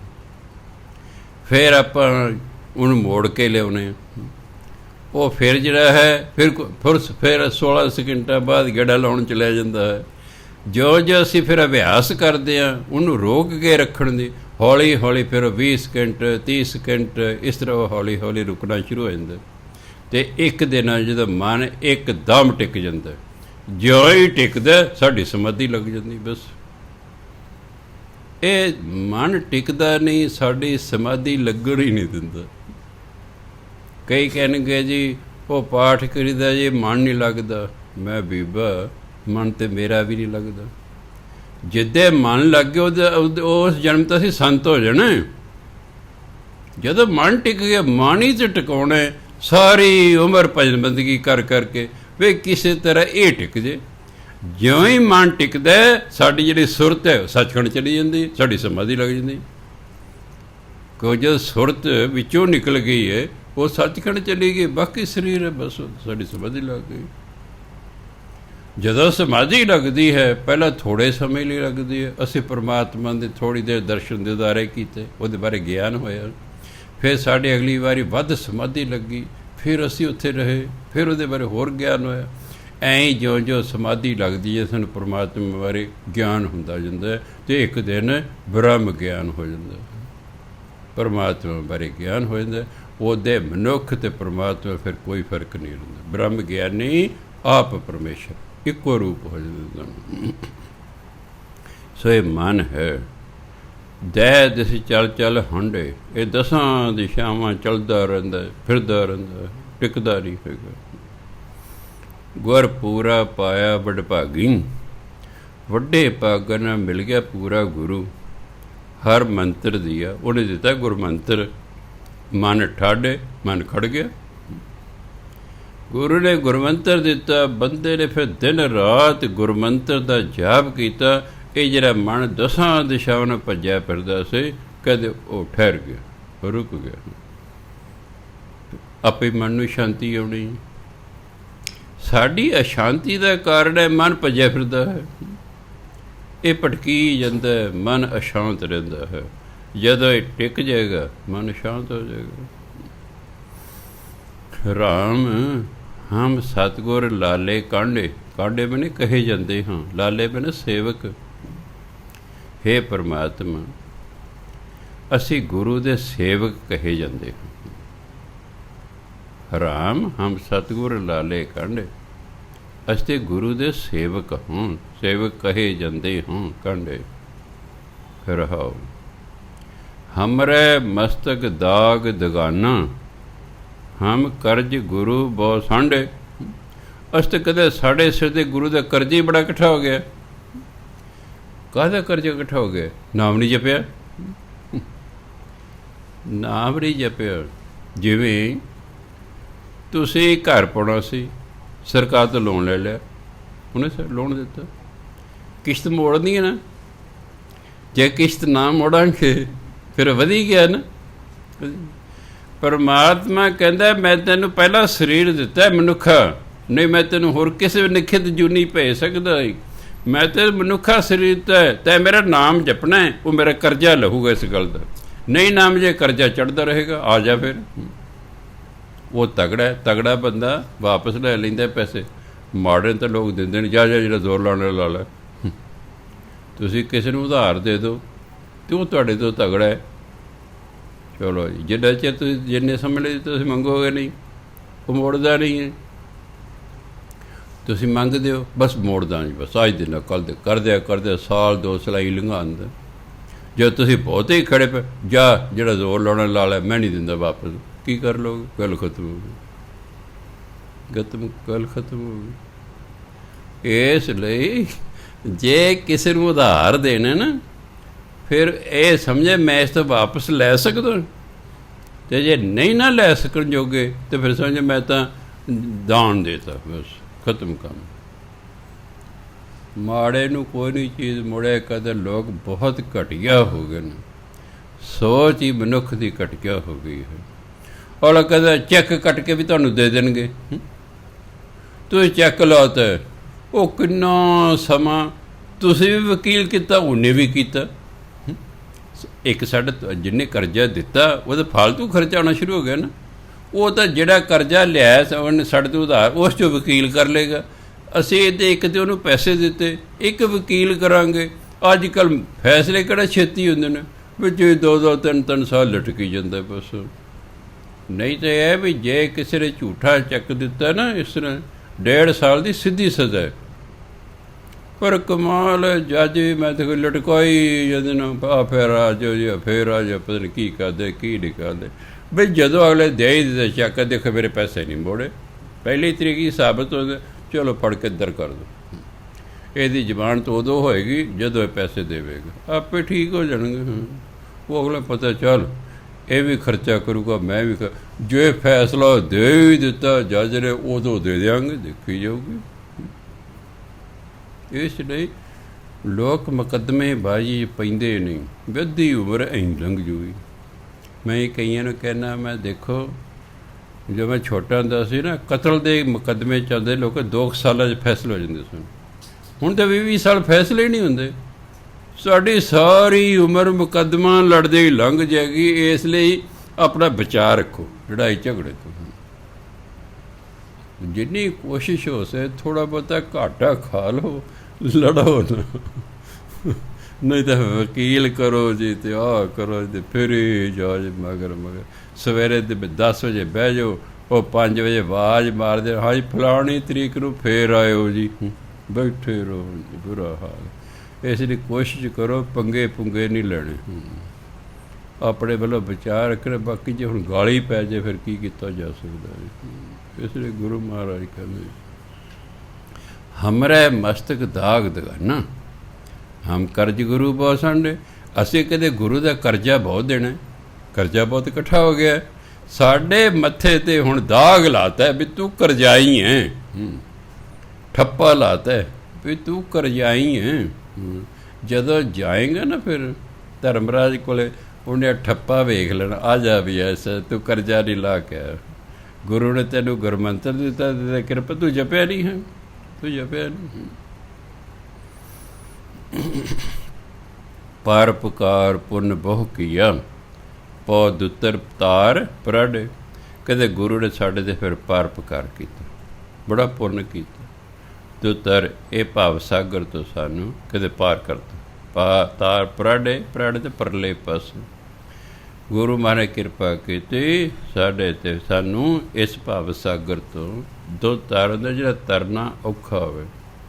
ਸੰਸਾਰ ਨੂੰ ਭਵ ਸਾਗਰ ਕਿਹਾ ਕਿ ਗੁਰੂ ਮਹਾਰਾਜ ਕਿਰਪਾ ਕੀਤੀ, ਇਸ ਭਾਵ ਸਾਗਰ ਤੋਂ ਸਾਨੂੰ ਫਿਰ ਪਾਰ ਕਰਤਾ। ਜਿਨ ਕੋ ਪ੍ਰੀਤ ਹਿਰਦੈ ਹਰ ਨਾਹੀ, ਤਿਨ ਕੂਰੇ ਗਾਂਢਣ ਗਾਂਢੇ। ਕੂਰੇ ਮਨੇ ਝੂਠੇ, ਗਾਂਢਣ ਗਾਂਢੇ ਤੋਪੇ ਲਾਉਣਾ। ਔਰ ਕਿਤੇ ਗਾਂਢੇ ਸਾਂਢੇ ਕਰ ਰਿਹਾ ਜੀ, ਜੋੜ ਤੋੜ ਕਰਨਾ, ਜੋੜ ਤੋੜ ਕਰਨਾ।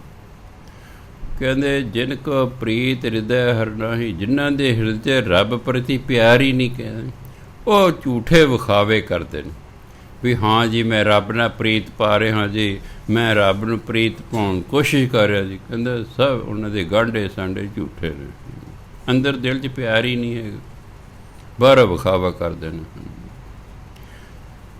ਜਿਉਂ ਪਾਣੀ ਕਾਗਦ ਬਿਨ ਸਜਾਤ ਹੈ, ਤਿਉਂ ਮਾਨਵਕ ਗਰਭ ਗਲਾਡੇ। ਜਿਵੇਂ ਪਾਣੀ 'ਚ ਕਾਗਜ਼ ਗਲ ਜਾਂਦੇ ਨਾ, ਕਾਗਜ਼ ਘਿਓ 'ਚ ਨਹੀਂ ਗਲਦਾ, ਚਾਹੇ ਜਿੰਨੀ ਮਰਜ਼ੀ ਕਾਗਜ਼ ਨੂੰ ਘਿਓ 'ਚ ਰੱਖੀ ਜੇ ਕਾਗਜ਼ ਨਹੀਂ ਗਲੇਗਾ, ਪਾਣੀ 'ਚ 5-7 ਮਿੰਟ ਬਾਅਦ ਹੀ ਗਲ ਜਾਏਗਾ, ਘਿਓ 'ਚ ਨਹੀਂ ਗਲਦਾ। ਪਾਣੀ 'ਚ ਲੂਣ ਪਾਓ ਖੁਰ ਜਾਏਗਾ, ਘਿਓ 'ਚ ਲੂਣ ਪਾਓ ਉਸ ਤਰ੍ਹਾਂ ਹੀ ਰਹੇਗਾ, ਚਾਹੇ ਸਾਲ ਬਾਅਦ ਲੂਣ ਦੀ ਡਲੀ ਕੱਢ ਲਓ ਉਸ ਤਰ੍ਹਾਂ ਹੀ ਰਹੇਗੀ, ਉਸ ਉਹ 'ਚ ਨਹੀਂ ਖੁਰਦੀ। ਮੈਂ ਕਹਿੰਦਾ ਮੈਂ ਦੇਖੋ ਆਪਣਾ ਆਪਣਾ ਹੈ ਨਾ, ਪਾਣੀ 'ਚ ਲੂਣ ਸੁੱਟੋ ਡਲੀ ਸੁੱਟੋ 5-7 ਮਿੰਟਾਂ ਖੁਰ ਜਾਏਗੀ, ਘਿਓ ਚਾਹੇ 1 ਸਾਲ ਪਈ ਰਹੇ ਨਹੀਂ ਖੁਰਦੇ। ਪਾਣੀ 'ਚ ਕਾਗਜ਼ ਸੁੱਟੋ 2-4 ਮਿੰਟਾਂ ਬਾਅਦ ਗਲ ਜਾਏਗਾ, ਘਿਓ 'ਚ ਰੱਖ ਦਿਓ ਚਾਹੇ ਸਾਰ ਰੱਖੀ ਰੱਖੋ ਨਹੀਂ ਗਲਦਾ ਉਸ ਤਰ੍ਹਾਂ, ਥਿੰਦਾ ਤਾਂ ਜ਼ਰੂਰ ਹੋ ਜਾਏਗਾ, ਗਲੇਗਾ ਨਹੀਂ। ਸੋ ਕਹਿੰਦੇ ਇਸੇ ਤਰ੍ਹਾਂ ਜਿਵੇਂ ਪਾਣੀ 'ਚ ਕਾਗਜ਼ ਗਲ ਜਾਂਦੇ ਨਾ ਅਤੇ ਉਹ ਮਨਮੁਖ ਗਰਭ ਗਲਾਡੇ, ਇਸ ਤਰ੍ਹਾਂ ਜਿਹੜੇ ਮਨਮੁਖ ਨੇ ਇਹ ਮਾਤਾ ਦੇ ਗਰਭ 'ਚ ਹੀ ਗਲਦੇ ਸੜਦੇ ਰਹਿੰਦੇ, ਕਦੇ ਕਿਸੇ ਜੂਨੀ 'ਚ ਕਦੇ ਕਿਸੇ ਜੂਨੀ 'ਚ, ਇਸ ਤਰ੍ਹਾਂ ਹੀ ਰਹਿੰਦੇ ਨੇ। ਹਮ ਜਾਣਿਆ ਕਛੂ ਨਾ ਜਾਣੈ ਆਗੇ, ਜਿਉਂ ਹਰ ਰਾਖੈ ਤਿਉਂ ਠਾਡੇ। ਹੇ ਪਰਮਾਤਮਾ ਅਸੀਂ ਕੁਝ ਨਹੀਂ ਜਾਣਦੇ, ਨਾ ਸਾਨੂੰ ਇਹ ਪਤਾ ਵੀ ਅੱਗੇ ਕੀ ਸਾਡੇ ਨਾਲ ਹੋਣਾ ਹੈ। ਜਿਉਂ ਹਰ ਰਾਖੈ ਤਿਉਂ ਠਾਡੇ, ਜਿਵੇਂ ਪਰਮਾਤਮਾ ਤੂੰ ਰੱਖਦਾ ਅਸੀਂ ਉਸਰੇ ਖੜੇ ਹਾਂ, ਅਸੀਂ ਤਾਂ ਉਸਰੇ ਖੜੇ ਹਾਂ, ਅਸੀਂ ਤਾਂ ਉਸੇ ਤੇ ਹੀ ਰਹਿ ਰਹੇ, ਠਾਡੇ ਬਣੇ ਖੜੇ। ਹਾਂ ਮੈਂ ਭੂਲ ਚੂ ਗੁਰ ਕਿਰਪਾ ਧਾਰੋ, ਜਾਂ ਨਾਨਕ ਕੁਤਰੇ ਕਾਂਡੇ। ਹੇ ਪਰਮਾਤਮਾ ਅਸੀਂ ਤਾਂ ਭੁੱਲਾ ਚੁੱਕਾ ਕਰਦੇ ਰਹਿੰਦੇ, ਹੇ ਗੁਰੂ ਮਹਾਰਾਜ ਤੁਸੀਂ ਕਿਰਪਾ ਕਰੋ ਸਾਨੂੰ ਆਪਣੇ ਕੂਕਰਾਂ ਨੂੰ, ਕੁਤਰੇ ਕੁੱਤੇ, ਕੁੱਤਾ ਸ਼ਬਦ ਨਹੀਂ ਵਰਤਿਆ ਜਾਂਦਾ ਧਰਮ ਵਿੱਚ, ਕੂਕਰ ਕਿਹਾ ਜਾਂਦਾ, ਹਾਂ ਕੂਕਰ ਕਿਹਾ ਜਾਂਦਾ। ਜਿਵੇਂ ਗੁਰਦੁਆਰਾ 'ਚ ਨੌਕਰ ਨਹੀਂ ਕਿਹਾ ਜਾਂਦਾ, ਸੇਵਾਦਾਰ ਕਿਹਾ ਜਾਂਦਾ, ਭਾਵੇਂ ਤਨਖਾਹ ਲੈ ਕੇ ਕੰਮ ਕਰ ਰਹੇ ਗੁਰਦੁਆਰੇ 'ਚ, ਪਰ ਉਹਨੂੰ ਇਹ ਨਹੀਂ ਕਿਹਾ ਇਹ ਨੌਕਰ ਲੱਗੇ ਗੁਰਦੁਆਰੇ ਜੀ, ਨਹੀਂ ਇਹ ਗੁਰਦੁਆਰੇ ਦਾ ਸੇਵਾਦਾਰ ਹੈ ਜੀ, ਸੇਵਾਦਾਰ ਜੀ। ਅਸੀਂ ਤਾਂ ਸੰਗਤਾਂ ਦੇ ਕੂਕਰ ਹਾਂ ਜੀ, ਅਤੇ ਜੇ ਕਿਤੇ ਬੁਲਾ ਲਾ ਆਈ ਕੁੱਤਿਆ ਇੱਧਰ ਜਾ ਰਿਹਾ ਅਤੇ ਫਿਰ ਗਲ ਪੈ ਜਾਊਗਾ, ਤੈਨੂੰ ਬੋਲਣ ਦੀ ਅਕਲ ਨਹੀਂ, ਤੂੰ ਮੈਨੂੰ ਕੁੱਤਾ ਕਹਿਣਾ ਆ। ਅਸੀਂ ਤਾਂ ਸੰਗਤਾਂ ਦੇ ਕੂਕਰ ਹਾਂ ਜੀ, ਅਸੀਂ ਤਾਂ ਸੰਗਤਾਂ ਦੇ ਦਾਸ ਹਾਂ ਜੀ, ਅਸੀਂ ਤਾਂ ਸੰਗਤਾਂ ਜੋੜੇ ਝਾੜ ਦੇਣੇ ਸਭ ਵਿਅਰਥ ਝੂਠ ਬੋਲੀ ਜਾਂਦੇ ਨੇ, ਅੰਦਰ ਕੁਛ ਹੈ ਬਾਹਰੋਂ ਮਿੱਠੇ ਮਿੱਠੇ ਸ਼ਬਦ ਜੇ ਬੋਲੀ ਜਾਂਦੇ। ਕੂਕਰ ਬਣਨਾ ਕੋਈ ਖਾਲਾ ਜੀ ਦਾ ਵਾੜਾ ਹੈ। ਕੁੱਤੇ 'ਚ ਪਤਾ ਕੀ ਸਿਫਤ, ਤੁਸੀਂ ਡੰਡਾ ਮਾਰੋ ਚੌਂ ਚੌਂ ਕਰਦਾ ਬਾਹਰ ਨਿਕਲ ਜਾਏਗਾ, 2-4 ਮਿੰਟਾਂ ਬਾਅਦ ਫਿਰ ਤੁਹਾਡੇ ਘਰ ਆ ਜਾਏਗਾ। ਕਿਸੇ ਬੰਦੇ ਗੁਰਦੁਆਰੇ ਆਉਂਦੇ ਨਾ ਉਹਨੂੰ ਕੁਛ ਕਹਿ ਕੇ ਦੇਖ ਲਓ, ਕੱਲ੍ਹ ਨੂੰ ਗੁਰਦੁਆਰੇ ਨਹੀਂ ਆਏਗਾ। ਮੈਂ ਕਈਆਂ 'ਤੇ ਤਜਰਬਾ ਕਰਕੇ ਵੇਖ ਲਿਆ, ਸਿਰਫ ਇੰਨਾ ਹੀ ਕਿਹਾ ਵੀ ਕੱਲ੍ਹ ਤੋਂ ਤੁਸੀਂ ਜੀ ਇਹ ਡਿਊਟੀ ਨਹੀਂ ਕਰਨੀ, ਆਹ ਕਰਨੀ ਹੈ, ਆਏ ਨਹੀਂ ਮੁੜ ਕੇ ਗੁਰਦੁਆਰੇ। ਹਾਂ ਸਾਡੀ ਡਿਊਟੀ ਕਿਉਂ ਬਦਲਦੀ। ਮੈਂ ਹੁਣ ਜੇ ਇਹ ਜੇ ਅਸੀਂ ਗੁਰੂ ਘਰ ਦੇ ਕੂਕਰ ਆ ਜੀ, ਕਿੱਥੇ ਕੂਕਰ ਨੂੰ ਤਾਂ ਡੰਡਾ ਮਾਰੋ, ਕਦੇ ਜਿਹੜਾ ਤੁਸੀਂ ਕੁੱਤਾ ਰੱਖਿਆ ਹੋਇਆ ਕਦੇ ਕਦੇ ਤਜਰਬਾ ਕਰਕੇ ਵੇਖ ਲਿਓ, ਉਹ ਡੰਡਾ ਮਾਰੋ, ਉਹ ਵਿਚਾਰਾ ਇੱਕ ਵਾਰੀ ਬਾਹਰ ਨਿਕਲੇਗਾ ਕਿ ਤੁਸੀਂ ਉਹਨੂੰ ਬਾਹਰ ਕੱਢਣ ਹੀ ਡੰਡਾ ਮਾਰਿਆ ਨਿਕਲ ਬਸ, ਪਰ ਨਹੀਂ ਉਹ 5-7 ਮਿੰਟਾਂ ਪੂਛ ਹਿਲਾਉਂਦਾ ਫਿਰ ਆ ਜਾਏਗਾ। ਇਹਨੂੰ ਕਹਿੰਦੇ ਕੂਕਰ। ਵੀ ਮਾਰਗ ਚਾਹੇ ਝਿੜਕੇ ਚਾਹੇ ਕੁੱਟੇ ਚਾਹੇ ਮਾਰੇ, ਉਹ ਮਾਲਕ ਦਾ ਹੀ ਰਹਿੰਦਾ ਹੈ। ਇਸ ਤਰ੍ਹਾਂ ਗੁਰੂ ਚਾਹੇ ਝਿੜਕੇ ਚਾਹੇ ਦੁੱਖ ਦੇ ਸੁੱਖ ਦੇ ਗਰੀਬੀ ਦੇ ਕੁਛ ਦੇ, ਵੀ ਅਸੀਂ ਗੁਰੂ ਦੇ ਲਾੜੀ ਲੱਗੇ ਰਹਿਣਾ, ਉਹ ਕੋਈ ਵਿਰਲਾ ਟਾਵਾਂਗੇ। ਤੁਸੀਂ ਗਏ ਗੁਰਦੁਆਰੇ ਉਹਨੇ ਤੁਹਾਡੀ ਅਰਦਾਸ ਨਹੀਂ ਮੰਨੀ ਗੁਰੂ ਨੇ, ਚੰਗਾ ਜੀ ਉਹ ਗੁਰੂ ਮੰਨਦੇ ਤਾਂ ਹੈ ਜੀ, ਕੀ ਫਾਇਦਾ ਜਾਣਦਾ ਜੀ, ਛੱਡ ਗਏ। ਆਪ ਵੀ ਗਏ 2-4 ਹੋਰ ਨੂੰ ਹਟਾਇਆ। ਮੈਂ ਜਾਂਦਾ ਹੁੰਦਾ ਸੀ, ਉਹ ਯਾਰ ਮੇਰੇ ਤਾਂ ਕੰਮ ਨਹੀਂ ਹੋਇਆ ਹੈ, ਮੈਂ ਤਾਂ ਹੁਣ ਜਾਂਦਾ ਨਹੀਂ, ਤੂੰ ਕੀ ਕਰੇਗਾ ਜਾ ਕੇ, ਤੇਰੀ ਮਰਜ਼ੀ ਹੈ ਦੇਖ ਲੈ। ਅਸੀਂ ਐਡੀ ਛੇਤੀ ਕਾਹਲੇ ਪੈ ਜਾਂਦੇ ਵੀ ਹਾਂ ਜੀ ਬਸ ਜਵਾਕਾਂ ਵਾਂਗੂ, ਵੀ ਇਹ ਬੀਜ ਹੁਣੇ ਬੀਜਿਆ 10 ਮਿੰਟ ਫਰੋਲ ਕੇ ਦੇ ਦੇ, ਉੱਗ ਪਿਆ ਉੱਗ ਪਿਆ। ਇਹ ਬੰਦਾ ਕਾਲਾ ਪੈ ਜਾਂਦਾ ਹੈ।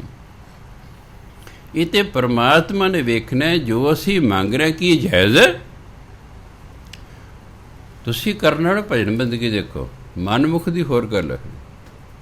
ਜਿਹੜਾ ਭਜਨ ਬੰਦਗੀ ਕਰਨ ਵਾਲਾ ਬੰਦਾ ਹੁੰਦਾ ਜੇ ਉਹ ਕੁਛ ਮੰਗਦਾ ਨਾ ਪਰਮਾਤਮਾ ਤੋਂ, ਪਰਮਾਤਮਾ ਵੇਖਦਾ ਵੀ ਜੇ ਇਹਦੀ ਮੈਂ ਮੰਗ ਪੂਰੀ ਕਰਤੀ ਕਿ ਇਹਦੀ ਮੰਗ ਭਜਨ ਬੰਦਗੀ ਰੁਕਾਵਟ ਤੇ ਨਹੀਂ ਪਾਵੇਗੀ।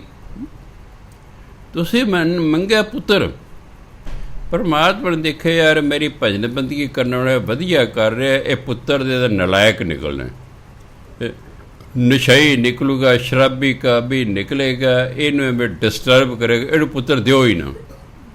ਤੁਸੀਂ ਤਰਲੇ ਜੇ ਕੱਢੀ ਜਾਓਗੇ ਦਿਓ ਜੀ, ਨੱਕ ਨੂੰ ਰਗੜੀ ਜਾਓ, ਉਹ ਨਹੀਂ ਦੇਗਾ। ਬਾਅਦ ਫਿਰ ਸਮਝ ਆਉਂਦੀ ਹੈ ਪਰਮਾਤਮਾ ਜੋ ਕੀਤਾ ਠੀਕ ਕੀਤਾ। ਕਈ ਵਾਰੀ ਤੁਰੰਤ ਅਸੀਂ ਨਾਰਾਜ਼ ਹੋ ਜਾਂਦੇ ਹਾਂ, ਪਰ ਜੋ ਬਾਅਦ ਦੇ ਵਿੱਚ ਫਿਰ ਸੋਚਦੇ ਨਾ ਕਿ ਜੋ ਪਰਮਾਤਮਾ ਨੇ ਕੀਤਾ ਠੀਕ ਕੀਤਾ, ਕਿਉਂਕਿ ਉਹ ਤਾਂ ਠੀਕ ਹੀ ਕਰਦਾ। ਅਸੀਂ ਚਾਹੁੰਦੇ ਸਾਡੇ ਅਨੁਸਾਰ ਚੱਲੇ। ਦੇਖੋ ਅਸੀਂ ਬੜੇ ਅਜੀਬ ਲੋਕ ਹਾਂ, ਅਸੀਂ ਗੁਰੂ ਅਨੁਸਾਰ ਚੱਲਣ ਨੂੰ ਤਿਆਰ ਨਹੀਂ। ਅਸੀਂ ਗੁਰੂ ਮਾਨੇ ਤੂੰ ਸਾਡੇ ਅਨੁਸਾਰ ਚੱਲ, ਜੇ ਤਾਂ ਸਾਡੇ ਅਨੁਸਾਰ ਚੱਲੇਗਾ ਵਾਹ ਜੀ ਤੇਰੇ ਦਿਨ ਵੀ ਮਨਾਵਾਂਗੇ, ਤੇਰੇ ਮੱਥੇ ਵੀ ਟੇਕਾਂ, ਡਡੌਤ ਵੀ ਕਰਾਂ। ਜੇ ਤੂੰ ਸਾਡੇ ਅਨੁਸਾਰ ਨਾ ਚੱਲਿਆ ਤੂੰ ਗੁਰਦੁਆਰੇ ਤੁਸੀਂ ਆਪਣੇ ਘਰ। ਅੱਜ ਦਾ ਸਿੱਖ ਬੜਾ ਅਜੀਬ ਹੋ ਗਿਆ। ਇਹ ਗੁਰੂ ਦੇ ਦਰ 'ਤੇ ਇਹ ਗੁਰੂ ਦੀ ਗੱਲ ਸੁਣਨ ਨਹੀਂ ਜਾਂਦਾ, ਆਪਣੀ ਸੁਣਾਉਂਦਾ। ਜਾਂਦੇ ਕੋਈ ਗੁਰੂ ਨੂੰ ਮੱਥਾ ਨਹੀਂ ਟੇਕਦਾ ਨਾ। ਤੁਸੀਂ ਕਦੇ ਦੇਖਿਓ? ਇਹ ਤਾਂ ਬਹੁਤ ਘੱਟ ਗੁਰਮੁਖਾਂ ਨੂੰ ਪਤਾ ਹੈ ਵੀ ਪਹਿਲਾਂ ਜਾ ਕੇ ਮੱਥਾ ਟੇਕੀ ਤੇ ਉਸ ਤੋਂ ਬਾਅਦ ਕੁਛ ਮੰਗੀਦਾ ਨਾ।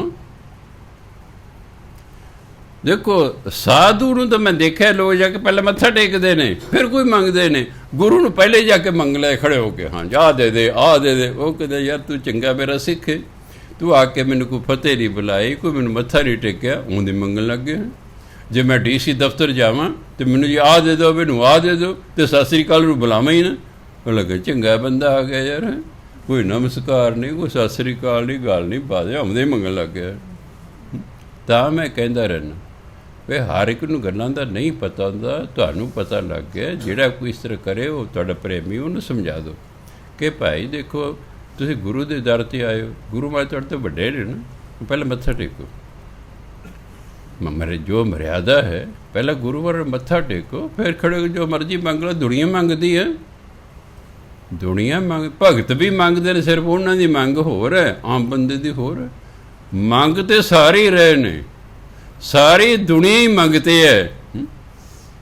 ਭਗਤ ਕਹਿੰਦੇ ਹੇ ਰੱਬਾ ਤੂੰ ਸਾਨੂੰ ਮਿਲ, ਮੰਗਦੇ ਰਹੇ ਉਹਨੂੰ। ਮੰਗ ਹਰ ਬੰਦਾ ਰਿਹਾ, ਸਿਰਫ ਇੰਨਾ ਕਿ ਅਸੀਂ ਸੰਸਾਰੀ ਹੋਣ ਕੇ ਸਾਡੀ ਸੰਸਾਰਿਕ ਮੰਗਾਂ ਹੁੰਦੀਆਂ, ਭਗਤ ਹੋਣ ਕਰਕੇ ਰੱਬ ਮੰਗਦਾ ਹੈ। ਮੰਗਦੇ ਸਾਰੇ ਨੇ, ਇਸ ਲਈ ਐਕਚੁਅਲੀ ਸਾਰੇ ਹੀ ਮੰਗਤੇ ਨੇ, ਹਰ ਕੁਛ ਨਾ ਕੁਛ ਮੰਗ ਰਿਹਾ ਹੈ। ਪਰ ਜੋ ਮਰਿਆਦਾ ਹੈ, ਆਪਾਂ ਕਿਸੇ ਦਫ਼ਤਰ 'ਚ ਵੀ ਜਾਓ, ਕਿਸੇ ਅਫਸਰ ਨੂੰ ਵੀ ਮਿਲੋ, ਪਹਿਲਾਂ ਆਪਾਂ ਪੁੱਛਦੇ ਹਾਂ ਵੀ ਅੰਦਰ ਆ ਜਾਈਏ ਜੀ ਸਰ ਮੈਡਮ ਜੋ ਵੀ, ਫਿਰ ਉਹ ਫਤਿਹ ਨਮਸਕਾਰ ਜੋ ਹੈ ਜਿਹੋ ਜਿਹਾ ਨੂੰ ਦੇਖਿਆ ਉਹਦੇ ਅਨੁਸਾਰ ਉਹਨੂੰ ਬੁਲਾਓ। ਉਹ ਤੋਂ ਬਾਅਦ ਉਧਰ ਪੁੱਛਣਗੇ ਆਪਾਂ ਕਿਵੇਂ ਆਏ ਹੋ, ਫਿਰ ਆਪਣਾ ਦੱਸ ਲਓ। ਜਦੋਂ ਆਪਾਂ ਜਾ ਕੇ ਸਤਿਕਾਰ ਕਰਾਂਗੇ, ਖੜ ਗਏ ਹਾਂ ਜਾ ਕੇ ਸਾਹਮਣੇ, ਤਾਂ ਅਗਲਾ ਪੁੱਛੇਗਾ ਹੀ ਹਾਂਜੀ ਕਿਵੇਂ ਆਏ ਹੋ, ਫਿਰ ਬੇਨਤੀ ਕਰੋ। ਜਦੋਂ ਅਸੀਂ ਗੁਰੂ ਮਹਾਰਾਜ ਨੂੰ ਮੱਥਾ ਟੇਕਿਆ, ਹੱਥ ਜੋੜ ਕੇ ਖੜੇ ਹੋ ਗਏ, ਕੁਛ ਵੀ ਨਹੀਂ ਮੰਗ ਰਹੇ, ਉਹ ਕਹਿੰਦੇ ਹਾਂ ਵੇ ਸਿੱਖਾ ਕਿਵੇਂ ਆਏ, ਕਿਵੇਂ ਆਏ, ਉਹ ਤਾਂ ਕਹਿ ਲਓ ਜੀ ਆਹ ਚਾਹੀਦਾ।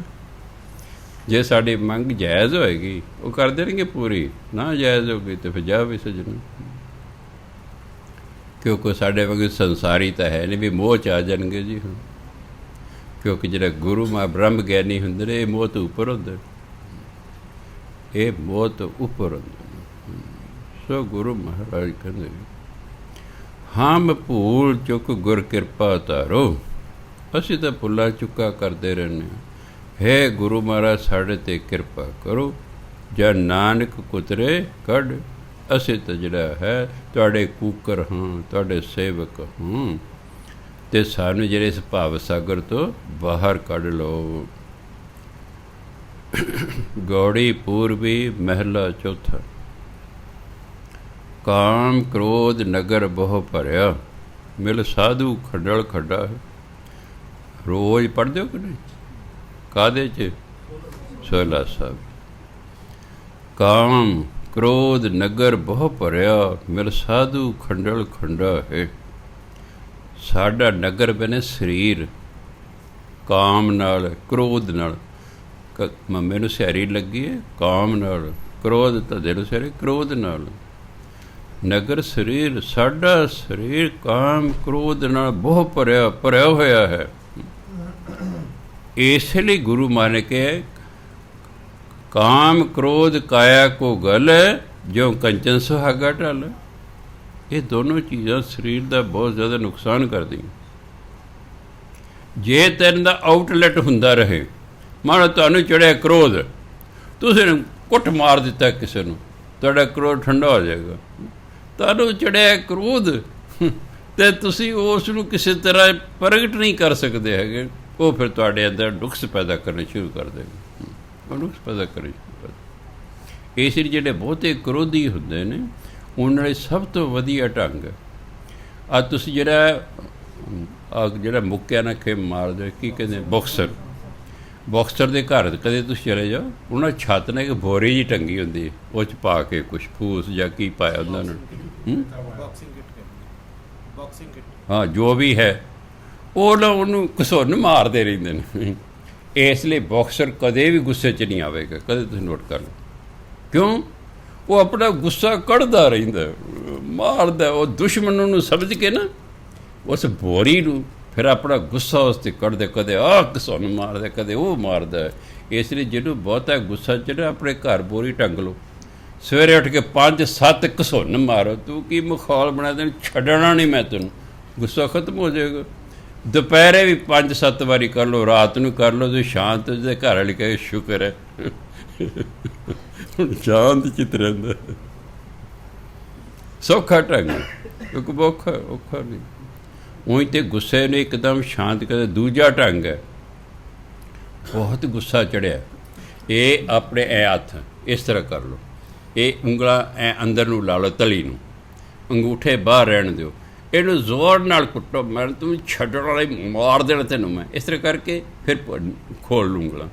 ਫਿਰ ਉਸੇ ਤਰ੍ਹਾਂ 4 ਜਾਂ 5 ਵਾਰੀ ਕਰੋ, ਫਿਰ ਖੋਲ੍ਹ ਦਿਓ। ਤੁਸੀਂ ਸ਼ਾਂਤ ਹੋ ਜਾਓਗੇ, ਭਾਵੇਂ ਕਿੰਨੇ ਹੀ ਤੁਹਾਨੂੰ ਗੁੱਸਾ ਚੜ੍ਹਿਆ ਹੋਇਆ ਹੈ। ਤੀਜਾ, ਜਿਹਨੂੰ ਗੁੱਸਾ ਚੜ੍ਹਦਾ ਉਹ ਹਰ ਇੱਕ ਬੁਰਕੀ ਨੂੰ 32 ਵਾਰ ਚਬਾ ਕੇ ਖਾਵੇ। ਗਿਣੀ ਜਾਓ, 1 2 3 4 26 ਇੱਕ ਵਾਰੀ ਮੈਂ ਕਥਾ 'ਚ ਕਹਿਤਾ, ਉਹ ਜਾ ਕੇ ਘਰ 32 ਵਾਰ ਚਬਾਜ ਖਾ ਲਿਓ। ਇੱਕ ਰੋਟੀ ਖਾਂਦੇ ਕਿੰਨੇ ਹੀ ਸਮਾਂ ਲੱਗ ਗਿਆ। ਘਰ ਵਾਲੀ ਕਹਿੰਦੀ ਕੀ ਗੱਲ ਜੀ, ਅੱਜ ਰੋਟੀ ਨਹੀਂ ਮੁੱਕ ਰਹੀ? ਕਹਿੰਦਾ ਬਾਬਾ ਜੀ ਨੇ ਚਬਾ, ਕਹਿ ਚਲੋ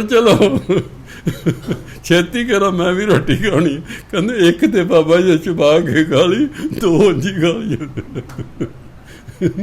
ਕਿਉਂਕਿ ਚਬਾ ਕੇ ਖਾਣ ਲਈ ਨਾ ਸਬਰ ਦੀ ਲੋੜ ਹੈ, ਸਬਰ ਦੀ।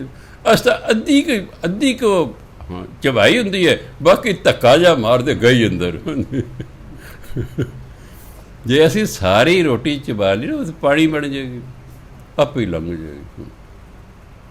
ਯਾਦ ਰੱਖੋ, ਜਿਵੇਂ ਪਾਣੀ ਦਾ ਕੋਈ ਸਵਾਦ ਨਹੀਂ ਹੁੰਦਾ, ਤੁਸੀਂ ਬਿਲਕੁਲ ਰੁੱਖੀ ਰੋਟੀ ਲੈ ਲਓ, ਚੋਪੜੀ ਵੀ ਨਹੀਂ ਹੋਣੀ ਚਾਹੀਦੀ, ਲੂਣ ਮਿਰਚਾਂ ਵਿੱਚ ਕੁਛ ਨਹੀਂ, ਦਾਲ ਸੇ ਕੁਛ ਨਹੀਂ ਲੱਗੀ ਹੋਣੀ ਚਾਹੀਦੀ। ਇੱਕ ਛੋਟੀ ਬੁਰਕੀ ਤੋੜੋ, ਦੰਦਾਂ ਚਬਾਈ ਜਾਣ, ਜੀਭ ਤੇ ਨਾ ਆਉਣ ਦਿਓ। ਸਵਾਦ ਸਾਰਾ ਜੀਭ 'ਤੇ ਹੁੰਦਾ, ਦੰਦਾਂ 'ਤੇ ਨਹੀਂ ਹੁੰਦਾ। ਦੰਦਾਂ ਚਬਾਈ ਜਾਓ, ਪਾਣੀ ਬਣ ਜਾਓ, ਅੰਦਰ ਲੱਗ ਜਾਏਗੀ, ਫਿਰ ਦੂਜੀ ਬੁਰਕੀ ਪਾ ਲਓ, ਬਸ। ਸਾਡੇ ਅੰਦਰ ਨਾ ਇੱਕ ਬੈਲ ਹੈ ਜਿਹੜੀ ਵੱਜਦੀ ਹੈ, ਉਹ ਇੱਕ ਰੋਟੀ ਖਾਣ ਤੁਹਾਨੂੰ ਘੱਟ ਤੋਂ ਘੱਟ 10 ਮਿੰਟ ਲੱਗ ਜਾਣੇ। ਅੰਦਰ ਬੈਲ ਵੱਜੇ, ਤੂੰ ਰੱਜ ਕੇ ਗੱਲ ਖਤਮ ਹੋ। ਅਤੇ ਤੁਹਾਡੀ ਅੱਜ ਤਾਂ ਇੱਕੋ ਹੀ ਖਾਧੀ ਹੈ ਜੀ, ਤੁਹਾਡੀ ਭੁੱਖ ਹੀ ਘੱਟ ਜਾਏਗੀ, ਲੋੜ ਹੀ ਨਹੀਂ ਪੈਣੀ, ਇੱਕ ਨਾਲ ਹੀ ਤੁਸੀਂ ਰੱਜ ਜਾਓਗੇ। ਜਿਹਦੀ ਮਰਜ਼ੀ ਤਜਰਬਾ ਜਿਹੜੇ 4 ਖਾਂਦੇ ਹੋ ਨਾ, ਹੌਲੀ ਫਿਰ 2 'ਤੇ ਆ ਜਾਓ, 2 ਤੋਂ ਫਿਰ 1 'ਤੇ ਆ ਜਾਓ। ਜਿਹਦੀ ਮਰਜ਼ੀ ਚਬਾ ਕੇ ਦੇਖ ਲਓ, ਖਾਣ ਦੇ ਨਾਲੇ ਗੁੱਸਾ ਖਤਮ। ਚੌਥਾ ਢੰਗ ਹੈ ਬਈ, ਜੇ ਸੰਗਤਰਾ ਲੈ ਲਓ ਰਾਤ ਨੂੰ, ਜਦੋਂ ਸੰਤਰਾ ਦਾ ਮੌਸਮ ਹੋਵੇ, ਇੱਕ ਜਿਹੜੇ ਛਿੱਕੂ ਹੁੰਦਾ ਉਹ ਲੈ ਲਓ, ਉਹਦੀ ਸੰਤਰਾ ਪਾ ਲਓ ਧੋ ਕੇ, ਸੇਬ ਧੋ ਕੇ, ਸੇਬ ਉਸ 'ਚ ਪਾ ਕੇ ਬਾਹਰ ਜਿਹੜਾ ਢੰਗ ਤੇ ਰੱਸੀ ਤੇ ਟੰਗਣਾ ਇਸ ਲਈ ਆ ਵੀ ਬੇਟਾ ਕੋਈ ਜਾਨਵਰ ਨਾ ਖਾ ਜੇ। ਉਸ 'ਤੇ ਤਰੇਲ ਪੈਣ ਦਿਓ ਰਾਤ ਨੂੰ। ਸਵੇਰੇ ਨੂੰ ਧੋਣਾ ਨਹੀਂ, ਸਵੇਰ ਨੂੰ ਕੱਦੂਕਸ਼ ਕਰਨਾ। ਕੱਦੂਕਸ਼ ਕਰਕੇ ਉਹ ਸੇਬ ਨੂੰ ਚਮਚੇ ਨਾਲ ਖਾ ਲੈਣਾ। 40 ਦਿਨ ਖਾਓ, ਗੁੱਸਾ ਖਤਮ। ਅਪਣਾਉਣਾ ਤੁਸੀਂ, ਚਾਹੇ ਸੇਬ ਨਾਲ ਕਰ ਲਓ, ਚਾਹੇ ਐ ਹੱਥ ਬੰਦ ਕਰਨ ਨਾਲ ਕਰ ਲਓ, ਚਾਹੇ ਰੋਟੀ ਚਬਾ ਚਬਾ ਕੇ ਕਰ ਲਓ, ਅਤੇ ਚਾਹੇ ਉਹ ਬਾਕਸਿੰਗ ਨੂੰ ਘੁਸੁੰਨ ਮਾਰ ਮਾਰ ਕੇ ਕਰ ਲਓ। ਚਾਰੇ ਤਰੀਕੇ ਨੇ ਜਿਹੜਾ ਮਰਜ਼ੀ ਅਪਣਾ ਲਿਓ। ਅਤੇ ਨਹੀਂ ਤਾਂ ਫਿਰ ਜੇ ਵਾਰੀ ਵਾਰੀ ਗੁੱਸਾ ਚੜੇ ਬਲੱਡ ਪ੍ਰੈਸ਼ਰ ਸ਼ੁਰੂ ਹੋ ਜਾਏਗਾ। ਅਤੇ ਬੜਾ ਸਿਆਪਾ ਜੀ, ਇੱਕ ਵਾਰੀ ਬਲੱਡ ਪ੍ਰੈਸ਼ਰ ਹੋ ਜਾਏ ਨਾ, ਇਹ ਹਟਦੇ ਨਹੀਂ ਸਾਰੀ ਉਮਰ। ਖਾਈ ਜੋ ਗੋਲੀਆਂ, ਖਾਈ ਜੋ ਗੋਲੀਆਂ। ਸੋ ਜਿਵੇਂ ਬਾਣੀ ਸਾਨੂੰ ਸਮਝਾਉਂਦੀ ਰਹਿੰਦੀ ਨਾ, ਮੈਂ ਤਾਂ ਢੰਗ ਤਰੀਕੇ ਦੱਸ ਰਹੇ ਨੇ, ਅਪਣਾਉਣਾ ਨਾ ਅਪਣਾਉਣਾ। ਹੁਣ ਗੁਰੂ ਮਹਾਰਾਜ ਰੋਜ਼ ਰੋਜ਼ ਸਿੱਖ ਨੂੰ ਕਹਿੰਦੇ ਤੂੰ ਨਾਮ ਜਪ, ਤੈਨੂੰ ਸਭ ਕੁਛ ਮਿਲ ਜਾਏਗਾ ਸਮਾਂ ਪਾ ਕੇ। ਨਾਮ ਜਪ, ਨਾਮ ਜਪ। ਕਿਉਂ ਧੱਕੇ ਤੋੜੇ ਜੇ ਖਾਈ ਜਾਂਦੇ, ਕਿਉਂ ਦੁਖੀ ਹੋਈ ਜਾਂਦੇ ਤੂੰ, ਕਿਉਂ ਗਰੀਬੀ ਭੋਗੀ ਜਾਂਦੇ? ਤੂੰ ਨਾਮ ਜਪ, ਇਸ ਦੇ ਵਿੱਚ ਸਭ ਕੁਛ ਹੈ। ਜਦ ਦੇਖੋ, ਸਭ ਤੋਂ ਪਹਿਲਾਂ ਸਾਨੂੰ ਮਾਇਆ ਚਾਹੀਦੀ, ਹਰ ਬੰਦੇ ਚਾਹੀਦੀ। ਨਵ ਨਿਧੀ 18 ਸਿੱਧੀ, ਪਿੱਛੇ ਲੱਗੀਆਂ ਫਿਰੈਂ ਜੋ ਹਰ ਹਿਰਦੇ ਸਦਾ ਵਸਾਏ। ਜੋ ਪਰਮਾਤਮਾ ਦੀ ਯਾਦ ਨੂੰ ਹਿਰਦੇ ਸਦਾ ਵਸਾ ਕੇ ਰੱਖਦਾ, ਕਦੇ ਮਾਏ ਮਾਇਆ ਉਹਦੇ ਮਗਰ। ਰੱਬ ਜਿਹੜੀ ਸ਼ਕਤੀਆਂ ਨੇ, ਆਤਮਿਕ ਸ਼ਕਤੀਆਂ, ਉਹ ਉਹਦੇ ਕੋਲ। ਦੱਸ ਫਿਰ ਕਾਹਦੀ ਕਮੀ ਹੈ ਜੀ? ਜਿਹਦੇ ਕੋਲ ਮਾਇਆ ਤਾਂ ਵੈਸੇ ਹੀ ਚੜ੍ਹਦੀ ਕਲਾ 'ਚ ਰਹਿੰਦਾ, ਉਹ ਤਾਂ ਵੈਸੇ ਹੀ ਚੜ੍ਹਦੀ ਕਲਾ 'ਚ ਰਹਿੰਦਾ। ਅਤੇ ਜੇ ਕਿਤੇ ਨਾਲ ਨਾਮ ਜਪਦਾ ਤਾਂ ਬੱਲੇ ਬੱਲੇ ਬੱਲੇ ਬੱਲੇ।